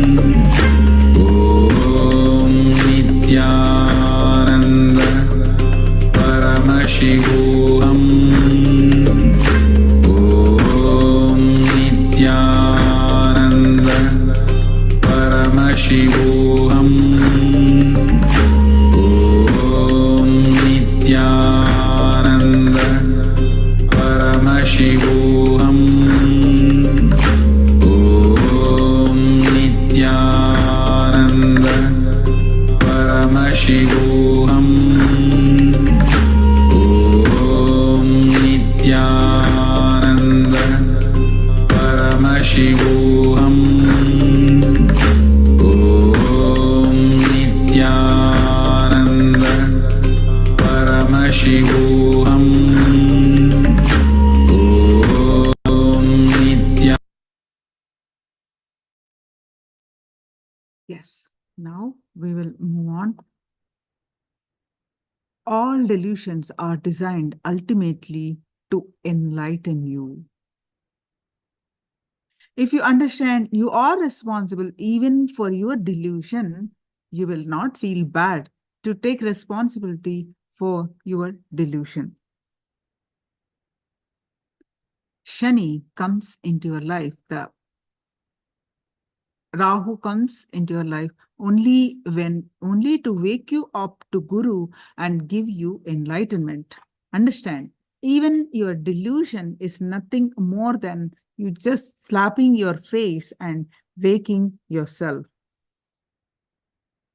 How sometimes in the morning you wash your face and just slap yourself and wake you up, or stretch your body, do yoga and make yourself fully awake. Same way, your delusions are designed to wake you up.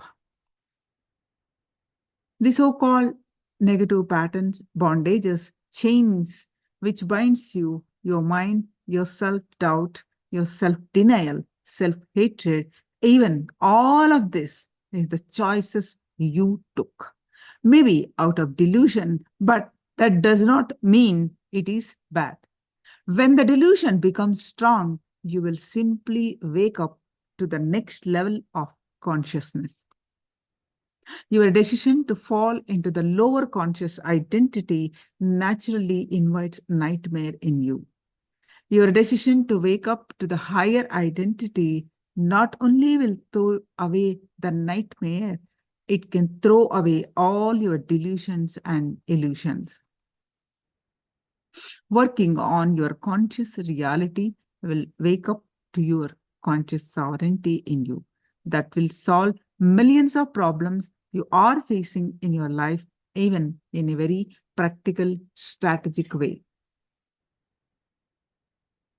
When you have a problem, learn to deal rightly so it can be solved. Even when you have a delusion, learn to doubt that delusion rightly so that it can be solved. For example, the truth is you are Paramashiva. Sometimes you manifest means he is manifesting. Sometimes you're not manifesting Paramashiva as you want, then doubt that delusion.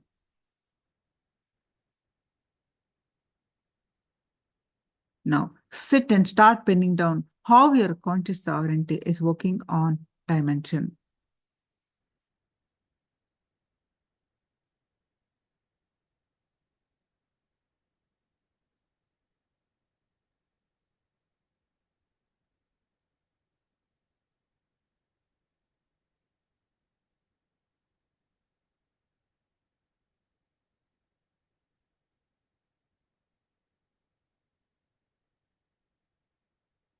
For a few minutes, quickly do it.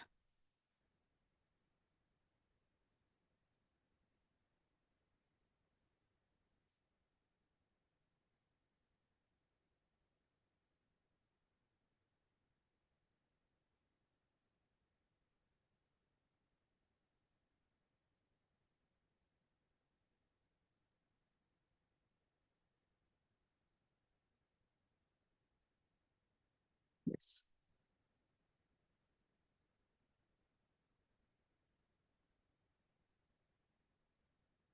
Okay. Now, let's listen to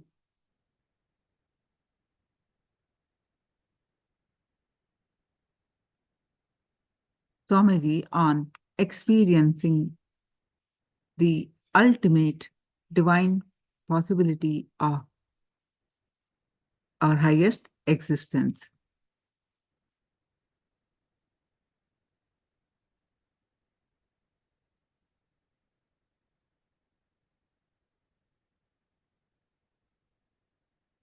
This message from Kailasa.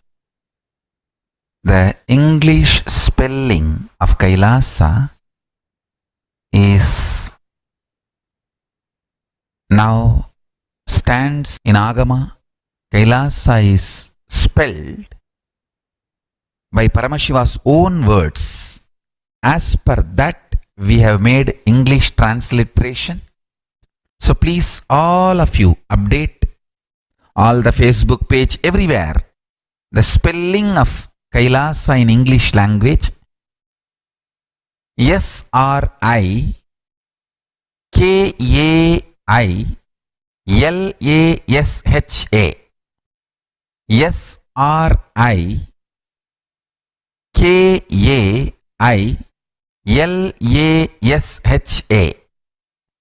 So this is the spelling as per Agama. We have upgraded. So please upgrade this spelling everywhere, whether your ashram name, center name, or Facebook page name, everywhere. So SRIKAILASA.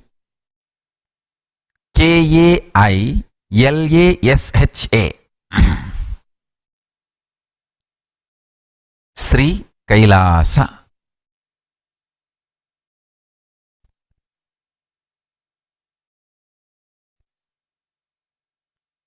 Now,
Now,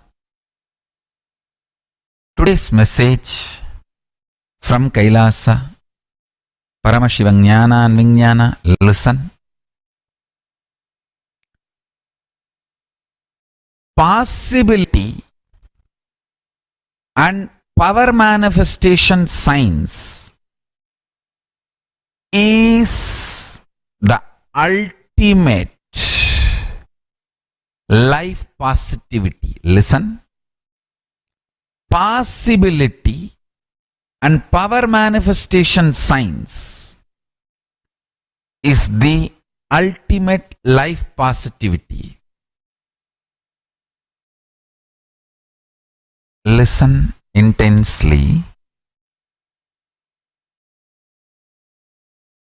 Possibility. You can become Paramashiva. The state, space, powers, being and superconsciousness of Paramashiva can manifest in you. And power manifestation science. This is ultimate life positivity. That is why life negative people are terrorized by this life's possibility and positivity. Understand? All the people who try to claim power manifestation science is false lie, they shiver inside because they know they are lying, and unimaginable amount of proofs I have provided to establish the science of power manifestation, and they know I am a huge proof, direct proof from Kailasa that power manifestation is real. I am a huge statement from Kailasa establishing Paramashiva is real, power manifestation is real. Understand? All the fellows who are trying to abuse, attack, falsely claim power manifestation science is false. They all know, listen, they all know by challenging power manifestation science, they are only spreading me more. Because it is, we have so much, tons of evidences, witnesses, researchers, studies, enough to establish the authenticity of power manifestation science. Not only that, it's not that power manifestation, that power was there in me earlier, now it is not there. No! Still I am alive, radiating Paramashiva. And still Mahakala Bhairava is protecting me. Understand? These attackers, they might have stopped people meeting me and getting initiated, all those physical happenings. That also temporarily, not permanently. But they are not able to stop me making people manifest powers. Understand? Anyone challenges power manifestation is directly or indirectly promoting us, because we have too much evidence. Not just Gurukul Balasans are manifesting powers, thousands of people like you, doctors, engineers, lawyers, real people manifest powers. Understand? Sometimes people are not able to handle the social pressure, so they keep quiet. That does not mean their experience is false. And not only that, sometimes you see, people get deluded by the idea, informations, vast amount of atrocity material, lies, and they may get little deluded about maybe his character, how is his economical policies of the organization. Something, some confusion, delusion may be inserted by liars and attackers, abusers. But nobody can take away the truth. I manifested power. Power manifestation is true. Nobody can take it away. Understand that. You can try to delude yourself. Maybe no, it was a placebo effect or some fluke and some fall. Am I deluded or was it black magic? All that doubt does not hold water. Too many people, too many powers, in too many places, in remote corners. We have too much of evidence to prove directly, indirectly.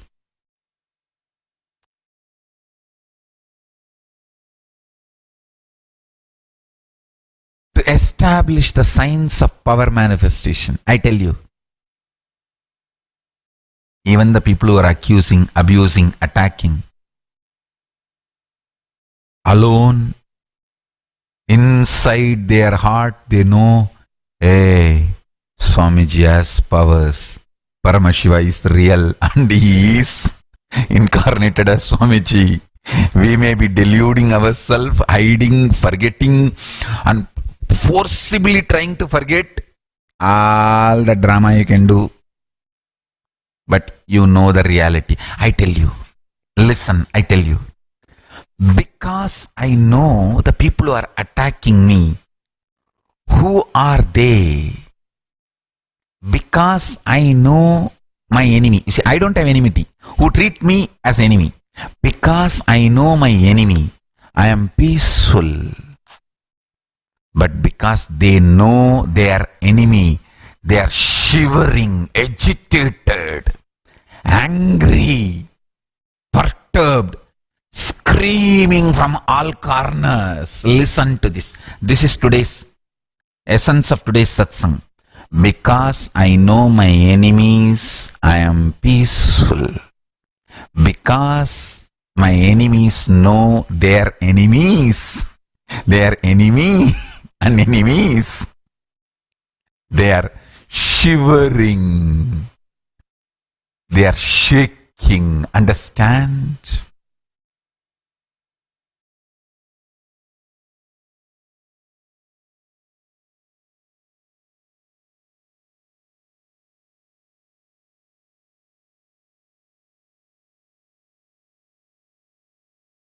A good leader is a person who can find use even in traitor.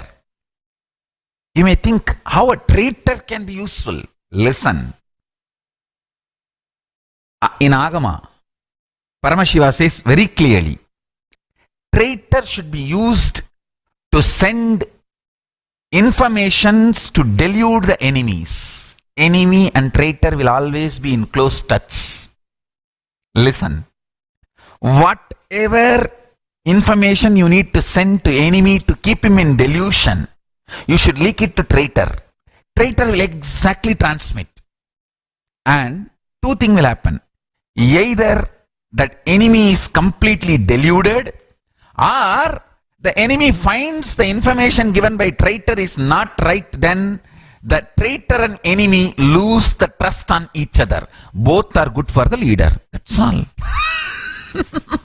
Understand? ஆகமத்துல பெருமான் சொல்லி இருக்காரு. Paramashiva has told in Agama about the administration. Understand, I tell you. Now the traitors will feel, hey, I have been used to send wrong information and to keep the enemies deluded.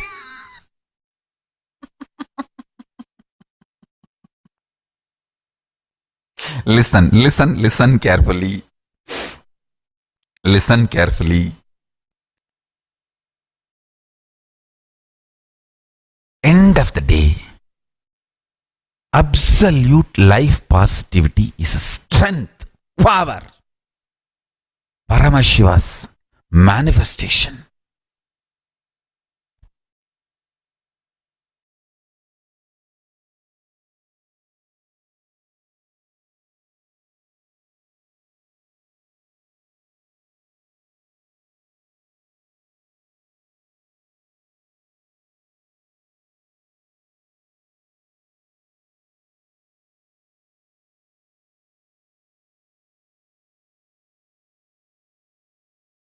Later on, listen to this satsang, you will understand more details.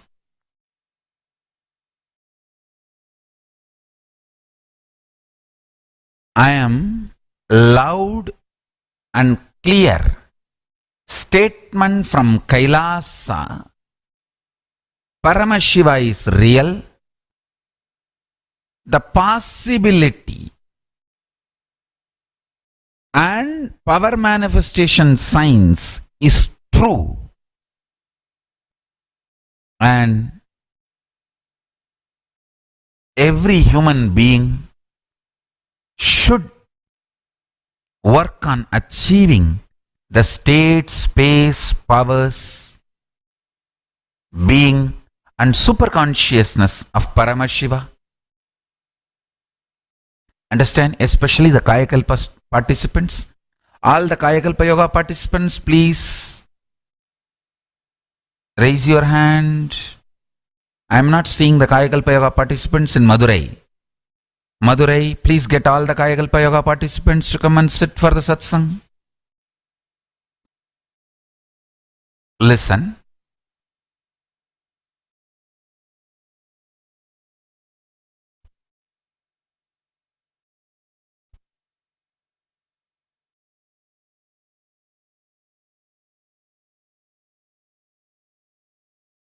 Kayakalpa Yoga is a pure science of manifesting the possibility and powers.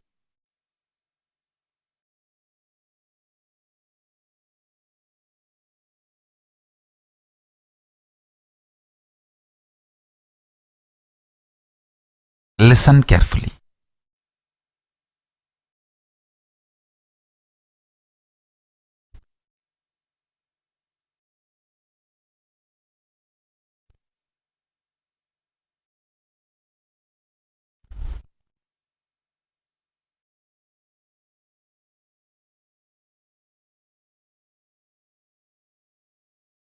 When you speak about the ultimate, only seekers connect with it.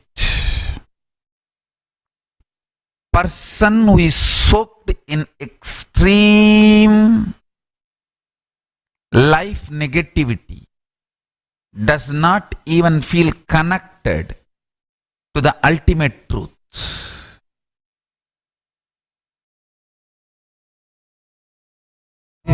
சக்தி மண்டபத்தில் அஷ்டலட்சுமிகள் தொழுது 6 வரிசை தூண்களுடன் மீனாட்சி மண்டபம் கண்டு முதலினாயக. Listen. Listen carefully.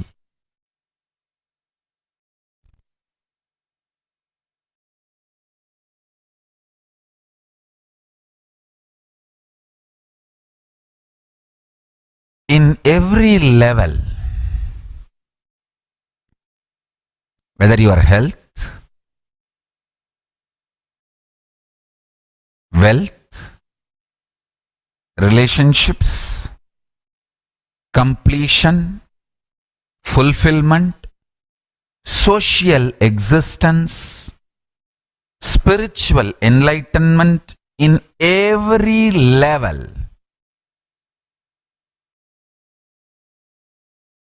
you being inspired about the possibility and you given the signs of manifesting powers of consciousness, Paramashiva, is absolute life positivity. Understand? Life positivity.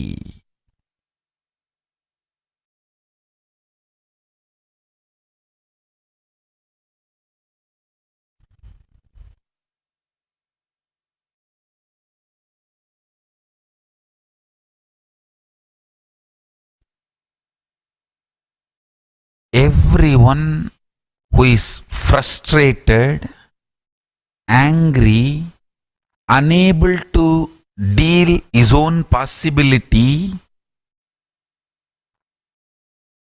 extreme laziness, does not want to work towards the higher consciousness or possibility, they try to deny the whole science, and they are angry at people who are talking and manifesting this science. That is the important thing. Understand? See, not only, it's like in the young age, you hear a story in your primary school that fox which could not get the grapes screams, oh, these grapes are sour. Exactly. When you can't get and you don't have interest in getting it, you are too lazy, too tired, too bored, too agitated, irritated, frustrated, never even tried, then what is the best way?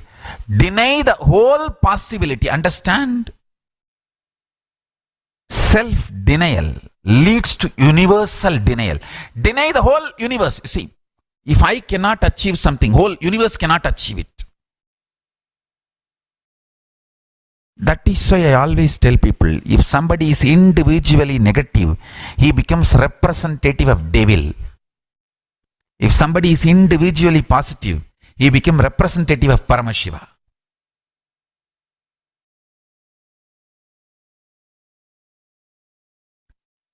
Possibility and power manifestation science is absolute life positivity. That is the source, core inspiration, Paramashiva. I tell you, every time if somebody triggers, inspires possibility in you, they awaken Paramashivatva in you. Every time somebody makes you feel impossible, life denial, life negativity, they are destroying your possibility and pushing you into the space of negativity, life negativity. Understand? Kailasa is the beautiful possibility I am introducing to human beings.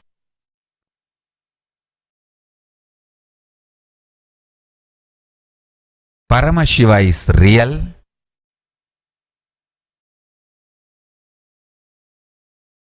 His teachings, Vedas and Agamas are real. And what he is teaching, the state space powers, being and superconsciousness of Paramashiva is real.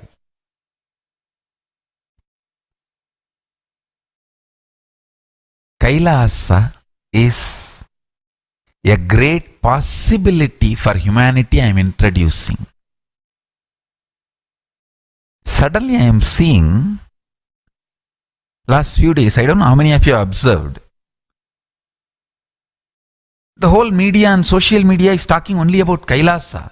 They are no more bothered or no more talking about all the rumors, scandals, lies spread. Kailasa has caught the imagination of even media and social media people.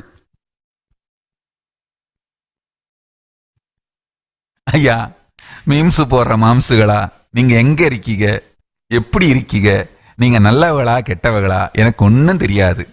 ஆனா ஒரு நல்லது பண்ணிட்டீங்க. உங்களுக்கு யார்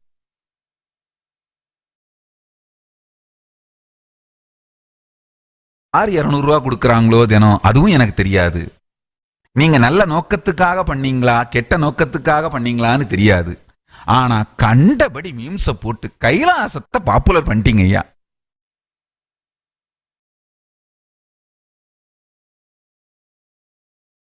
கைலாசம் ரொம்ப popular ஆயிருச்சு.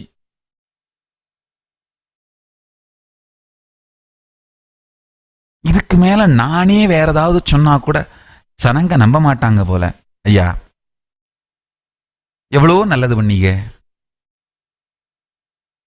இவ்வளோ மீம்ஸை போட்டு கைலாசத்தை பாப்புலர் பண்ணீங்க, ஒரே ஒரு நல்லது பண்ணிருங்க. அந்த ஐலண்டு தீவுன்னு சொல்றீங்களே, அது எங்க இருக்குன்னு மட்டும் கொஞ்சம் கண்டுபிடிச்சி கேட்டு எனக்கு சொல்லிவிட்டீங்கன்னா நானும் அங்க போய் நான் தான் நித்யானந்தான்னு சொல்லி அந்த ஞான விஞ்ஞான சக்கரவர்த்தி சுப்ரீம் பாண்டிஃப் அப்படின்னு அந்த டைட்டில் அந்த வேலையை ஏதோ ஒரு வேலையை போட்டு கொடுக்க சொல்லி வாங்கிக்கிட்டு அங்க நிம்மதியா செட்டில் ஆயிருவேன். அந்த ஐலண்டு தீவுன்னு சொன்னீங்களே, அதை மட்டும் கொஞ்சம் கண்டுபிடிச்சு எங்க இருக்குன்னு சொல்லிட்டு போயிருங்கய்யா, உங்களுக்கு புண்ணியமா போகும்.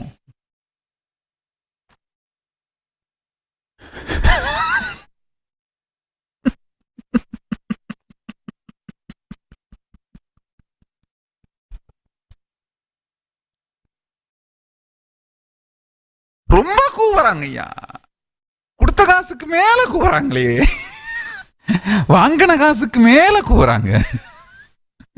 ஆனா எது என்னவோ கைலாசம் பாப்புலர் ஆயிருச்சுப்பா. ஒரு நாளைக்கு 8 லட்சம் பேர் பார்க்கறாங்க ஐயா. 8 lakh people are visiting Kailasa website per day and 1 lakh people are becoming member per day. Until now 12 lakh people have applied for e-citizenship. Tomorrow only I am even going to formally announce the possibility for e-citizenship. The vision caught the imagination of people. The strength of the vision, I tell you now, with the grace of Paramashiva, Parashakti, Mahaganapati, Paramaganapati Paramburul, Nandishwara, Subramanya, Mahakala Bhairava, all the gods and goddesses of Kailasa. Now, Sri Kailasa has to become real and it has started manifesting.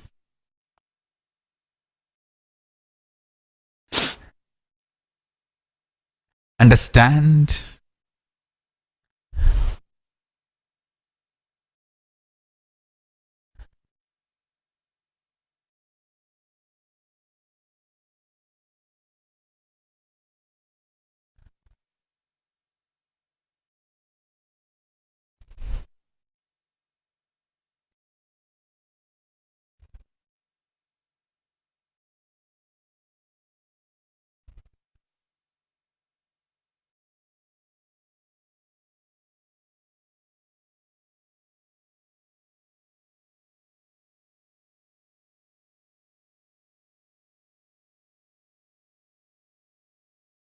Sri Kailasa is manifesting.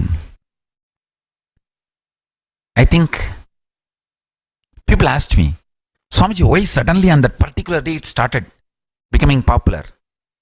I said, if you ask me, what I will tell? I am a Hindu sannyasi. I will tell, oh, that day was the 4th day of the Brahmotsavam.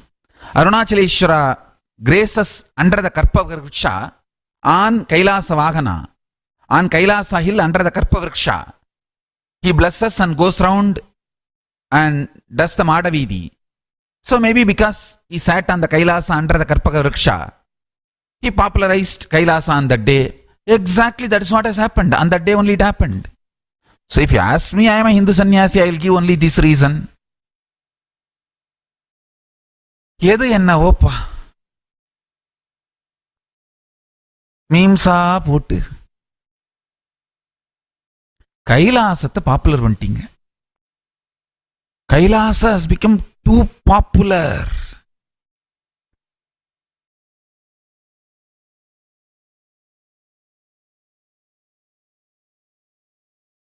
I only request all the people who sent email, please give us little time for us to respond.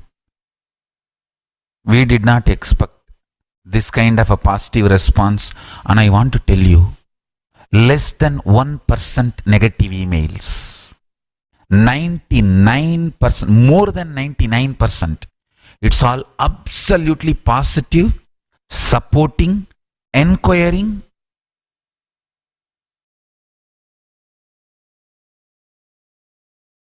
So many people even offering land. I wanted to thank all the people who are offering land all over the world.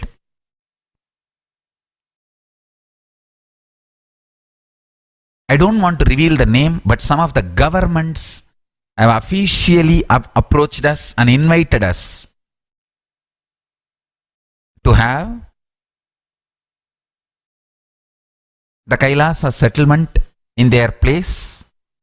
I thank all of them. We will start working with them. Maybe soon, with Paramashiva's grace, Parashakti's grace,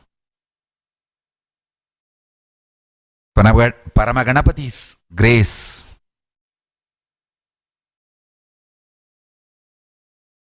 Mahakala Bhairava's blessings,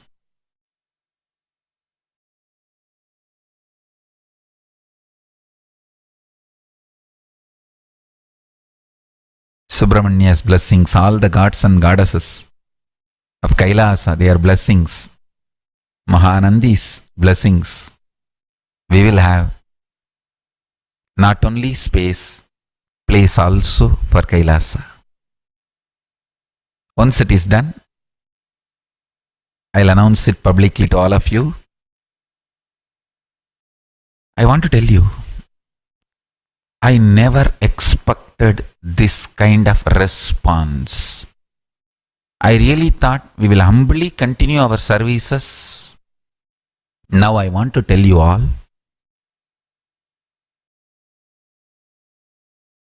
the first work of Kailasa, most important, bringing legitimacy to the whole spiritual component of Hinduism, means collecting all the spiritual scriptures and organizing, demystifying and sharing it with the whole world freely. Knowledge is free as per Paramashiva. That's our first responsibility. We are fundamentally education organization. Kailasa is inspiring people for the possibility and power manifestation science and giving them ultimate absolute inspiration about life positivity.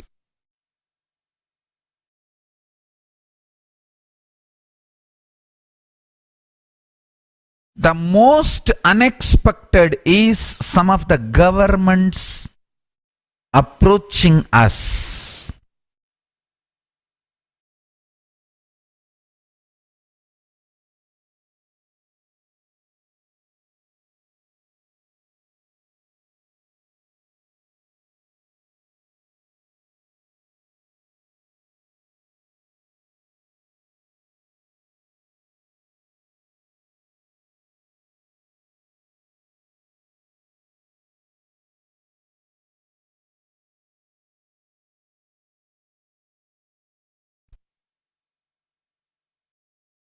That was the most unexpected but sweet surprise.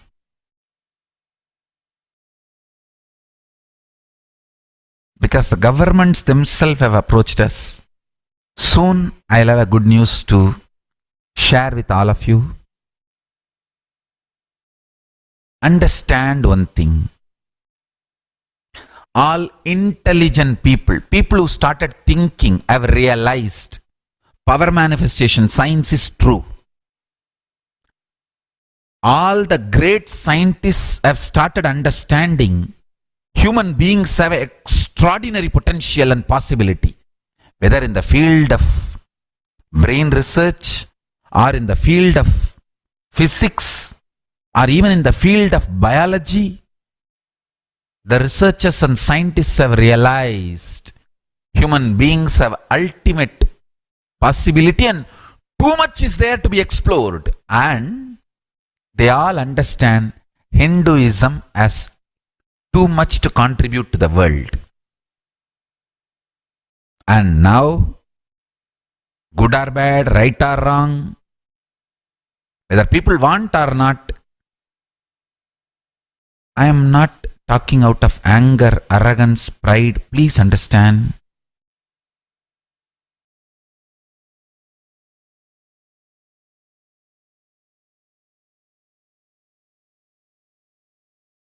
One thing has happened. Think power manifestation science, think Nityananda. It has become a statement. Whether you say power manifestation is true, then Nityananda is true. Whether you may claim power manifestation is false, then you may say Nityananda is false, whatever conclusion. But non-controversially, power manifestation science and Nityananda has become almost like a synonymous.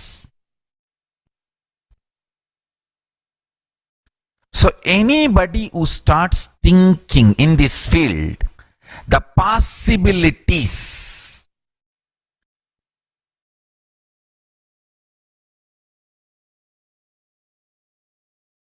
they started thinking Nityananda, and they want to start building relationship.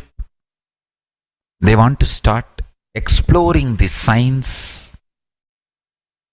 I want to tell you only one thing. I will make this science available by the grace of Paramashiva and Parashakti to the whole world freely. Whoever comes, approaches me, I'll share this science with them. I am very clear. And we have too much proof. It's not that I need to even give proof from past. I'll tell them, if you want to learn, come on, bring 2-3 people, come. I'll initiate you now and teach you, and you will manifest powers now. That's all. Understand, if somebody is challenging power manifestation science, directly or indirectly they are promoting us. Because we have too much evidence. We have too much proof. Living evidence, living proof. Now I can initiate and they can manifest powers. What can be done? What more proof you want?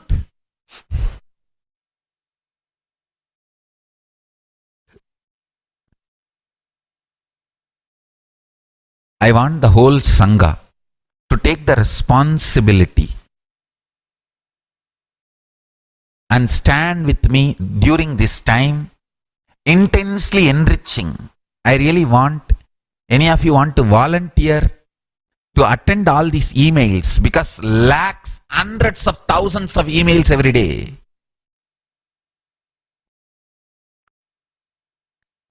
நாங்க ஏதோ இந்த பழம்பெரும் server ஒன்றத்துல host பண்ணி வச்சிருந்தோங்கய்யா. அந்த server உடஞ்சி உட்காந்துருச்சு, இந்த load தாங்காம. அதுக்கப்புறம் அதுக்கு கை காலெல்லாம் வச்சு முட்டு கொடுத்து பெரிய சர்வருக்கு மாத்தி. We never expected this kind of a load. Some old server we have loaded, we were running. Now we will have to upgrade ourselves and take the whole thing to the next level. I give you a few minutes. If any of you want to help us in attending all these emails, now please send an email, kailasa.org/satsang.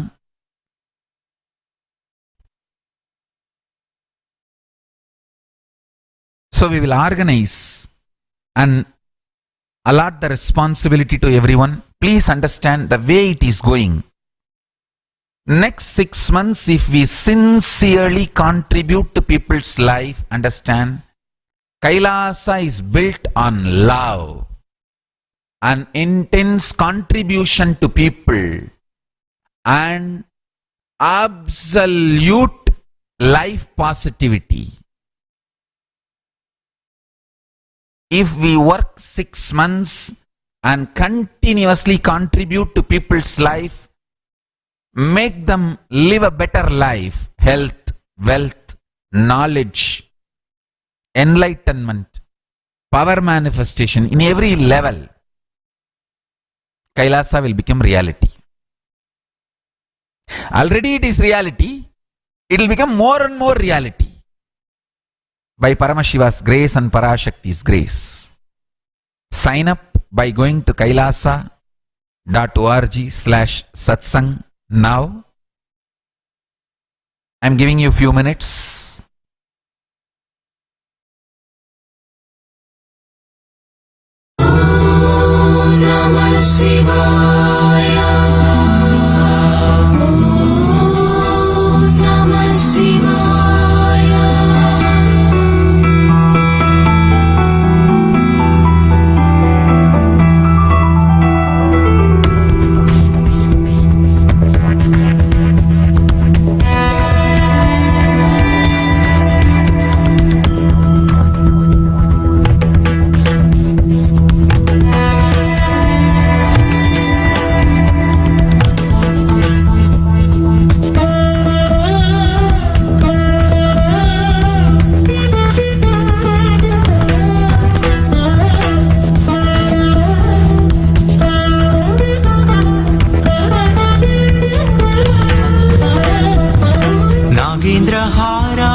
भस्मांगरागाय महेश्वराय नागेन्द्रहाराय त्रिलोचनाय भस्मांगरागाय महेश्वराय नित्याय शुद्धाय दिगंबराय तस्मै नकाराय नमः शिवाय नित्याय शुद्धाय दिगंबराय तस्मै नकाराय नमः शिवाय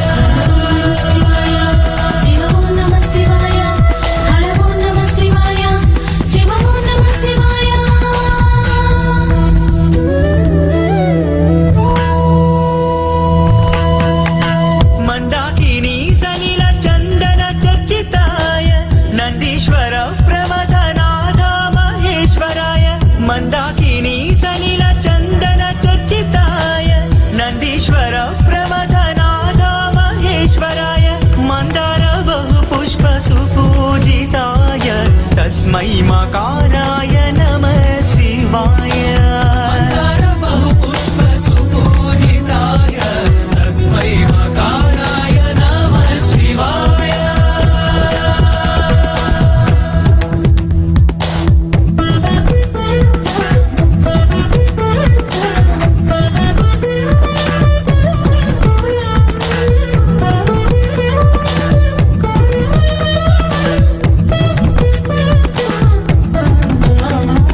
शिवाय गौरी वदनारविन्द सूर्याय दक्षध्वरनाशकाय शिवाय गौरी वदनारविन्द सूर्याय दक्षध्वरनाशकाय श्रीनीलकण्ठाय वृषध्वजाय तस्मै शिकाराय नमः शिवाय श्रीनीलकण्ठाय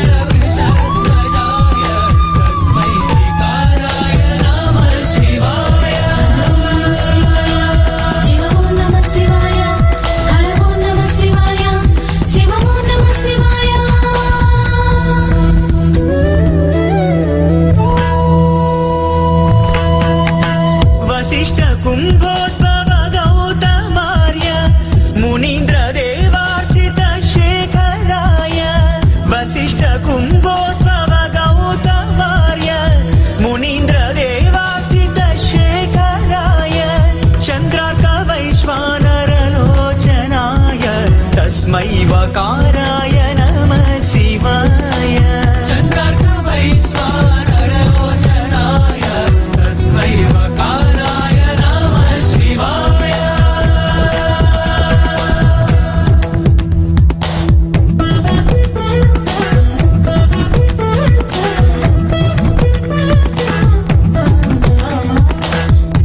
यक्षस्वरूपाय जटाधराय पिनाकहस्ताय सनातनाय यक्षस्वरूपाय जटाधराय पिनाकहस्ताय सनातनाय दिव्याय देवाय दिगंबराय तस्मै यकाराय नमः शिवाय दिव्याय देवाय दिगंबराय तस्मै यकाराय नमः शिवाय शिवाय नमः शिवाय हर नमः शिवाय शिवो नमः शिवाय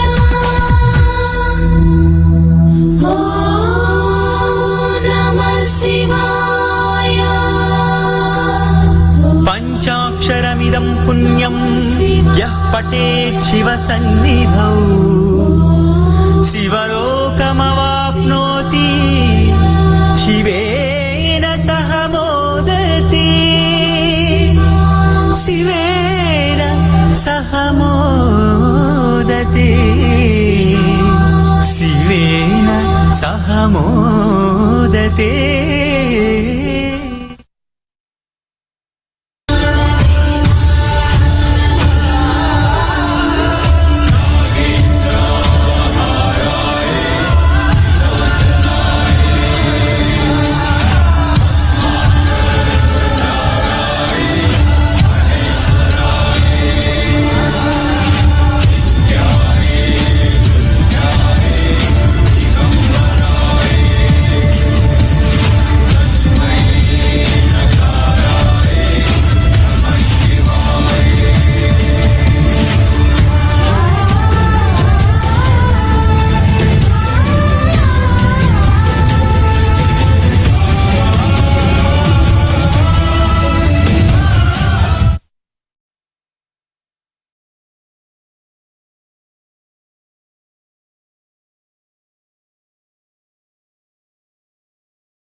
Yes, thank you. Even now, hundreds of emails are pouring. Let me continue the satsang.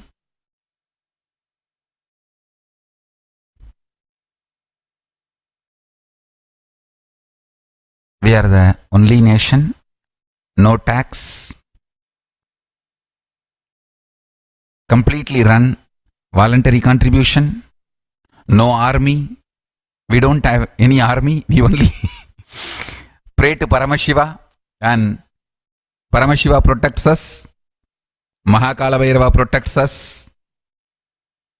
That's the only protection we have. And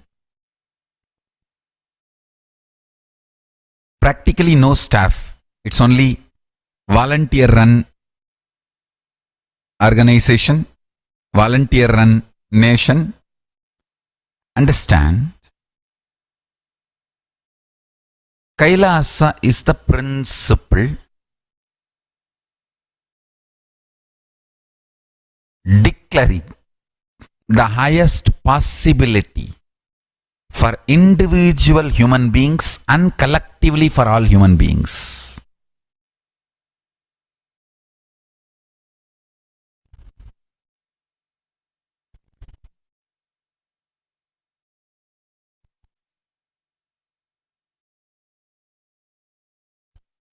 In every level, see, even building your home, Paramashiva teaches you the science of space, how your inner space is connected to the space you are living, how to create a living space which will make your inner space into ultimate space.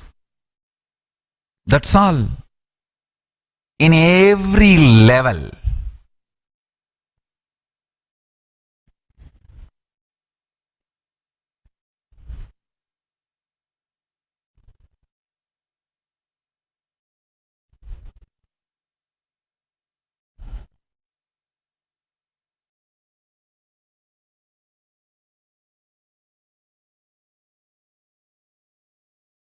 The absolute enlightenment science,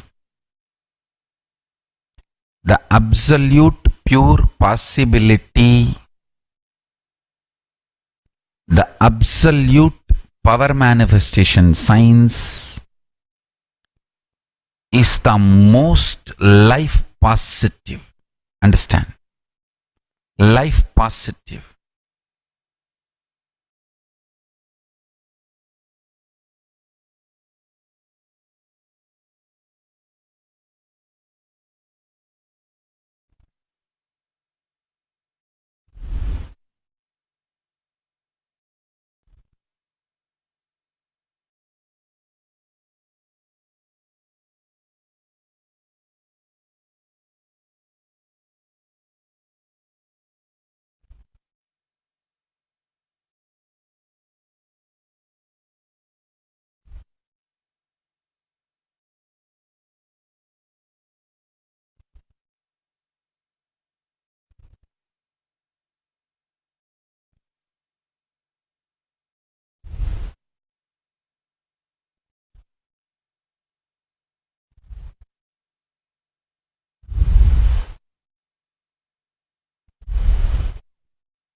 I wanted to reveal a powerful cognition from Kailasa.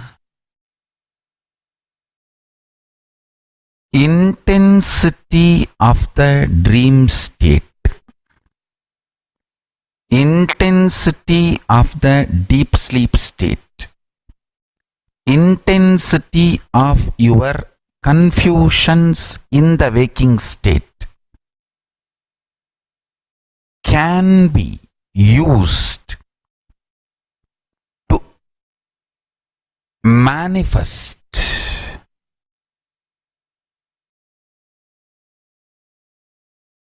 state space powers of Paramashiva intensely in you just by realizing these different states are paintings on the canvas called you, consciousness. Let me repeat. Intensity of the dream state. Intensity of the deep sleep state. Confusions of the waking state. When I say intensity, all the time, energy you spend in those states can be used for manifesting powers, state, space, powers, being, consciousness of Paramashiva, just by realizing, cognizing only one truth. That truth is, all these states are painted on a canvas called you, which is consciousness. Means, cognizing during the deep sleep and waking and dream state, I don't become different personality. I am me.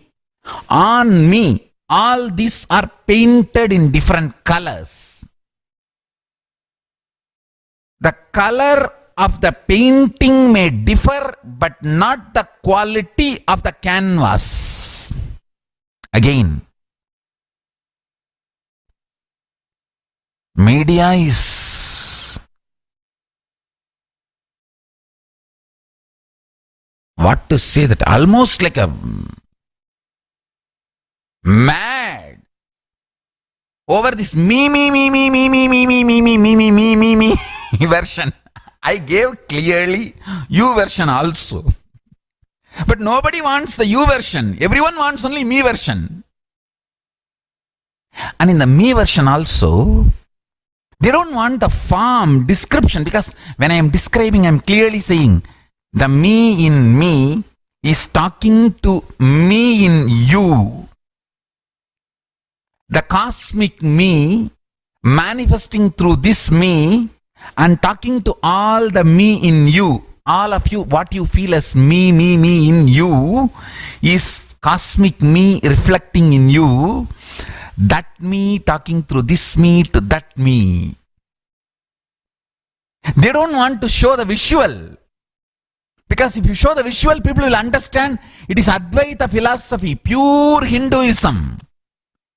They want to make fun of it. Only that is why they use only the audio. Literally, they are like enamored by this me version. Are going crazy with this me version. Anyhow.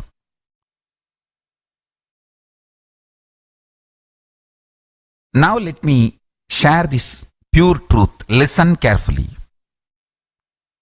From today, remember, the waking state me, dream state me, deep sleep state me, all the three me's may be different color painting, but painted on same canvas, which is consciousness. Different color. Difference in the color of the painting does not change the quality of the canvas. Listen to this truth and meditate. Cognize this. Cognize this.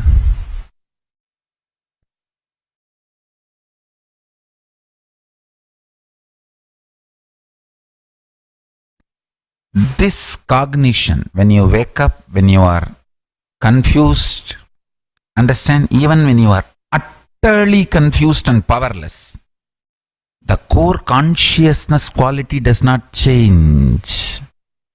Shuddhadvaita remains a Shuddhadvaita forever, whether you want it or not.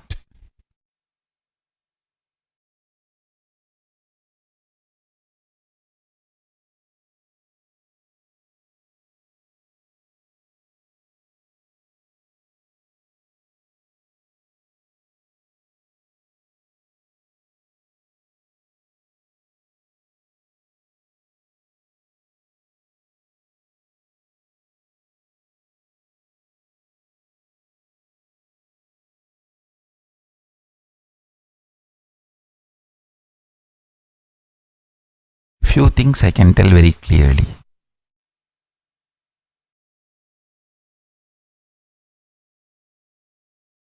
The absolute truth,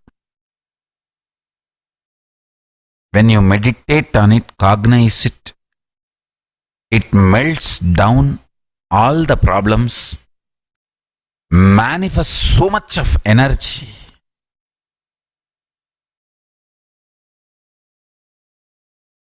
You just manifest all the best things as reality.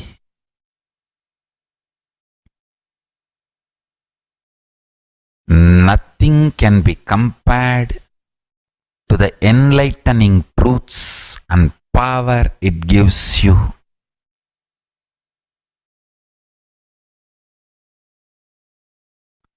Enlightening truths and power it gives you.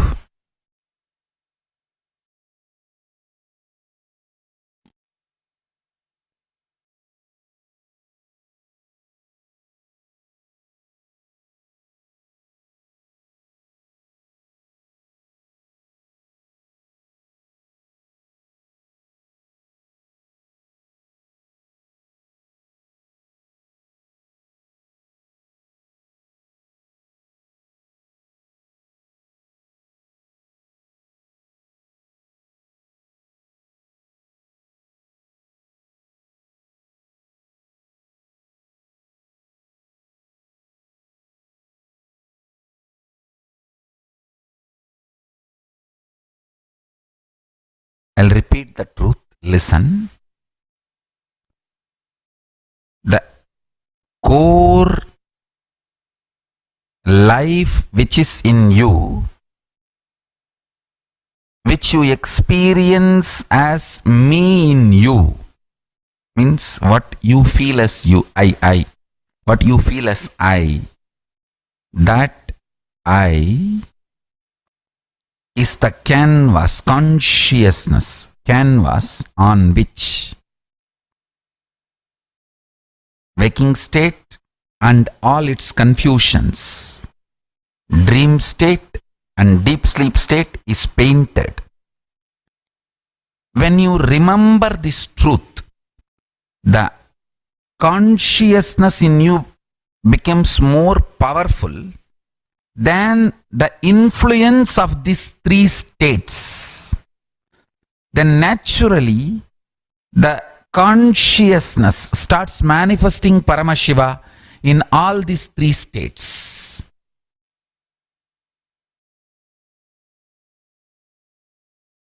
It is as simple as remembrance. That's it. Understand? Remembrance is too powerful. Not as simple as you think. Remember Shiva, Paramashiva. Remember Kailasa. Immediately something happens to your system. Especially when you are initiated. If you are initiated. Remembrance is not as easy or simple or a joke as you think. It's too big and too powerful, too beautiful, too wonderful. It can do too much.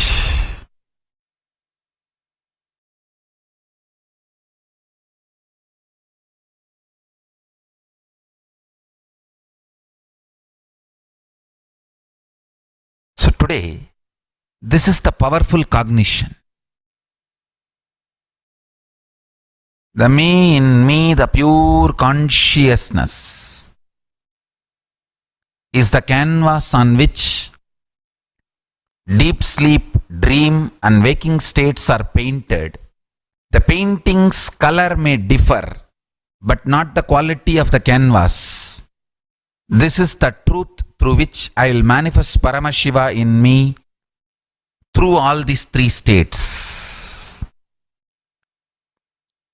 Let's cognize this and meditate on this. Please sit straight and meditate on this. Powerful cognition. Connect with Paramashiva, Kailasa.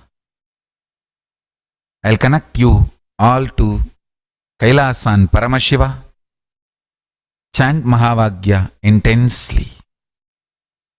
Paramashivoham Om Nityananda Paramashivoham Om Nityananda Paramashivoham Om Nityananda Paramashivoham Om Nityananda Paramashivoham Om Nityananda Paramashivoham Om Nityananda Paramashivoham Om Nityananda Paramashivoham Om Nityananda Paramashivoham Om Nityananda Paramashivoham Om Nityananda Paramashivoham Om Nityananda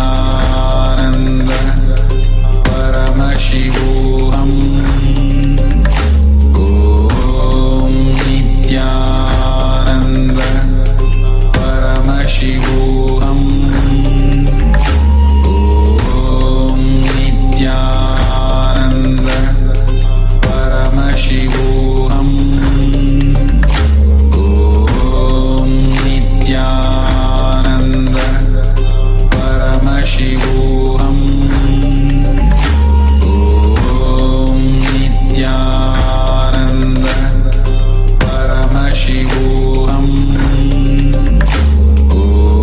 Om Nityananda Paramashivoham Om Nityananda Paramashivoham Om Nityananda Paramashivoham Om Nityananda Paramashivoham Om Nityananda Paramashivoham Om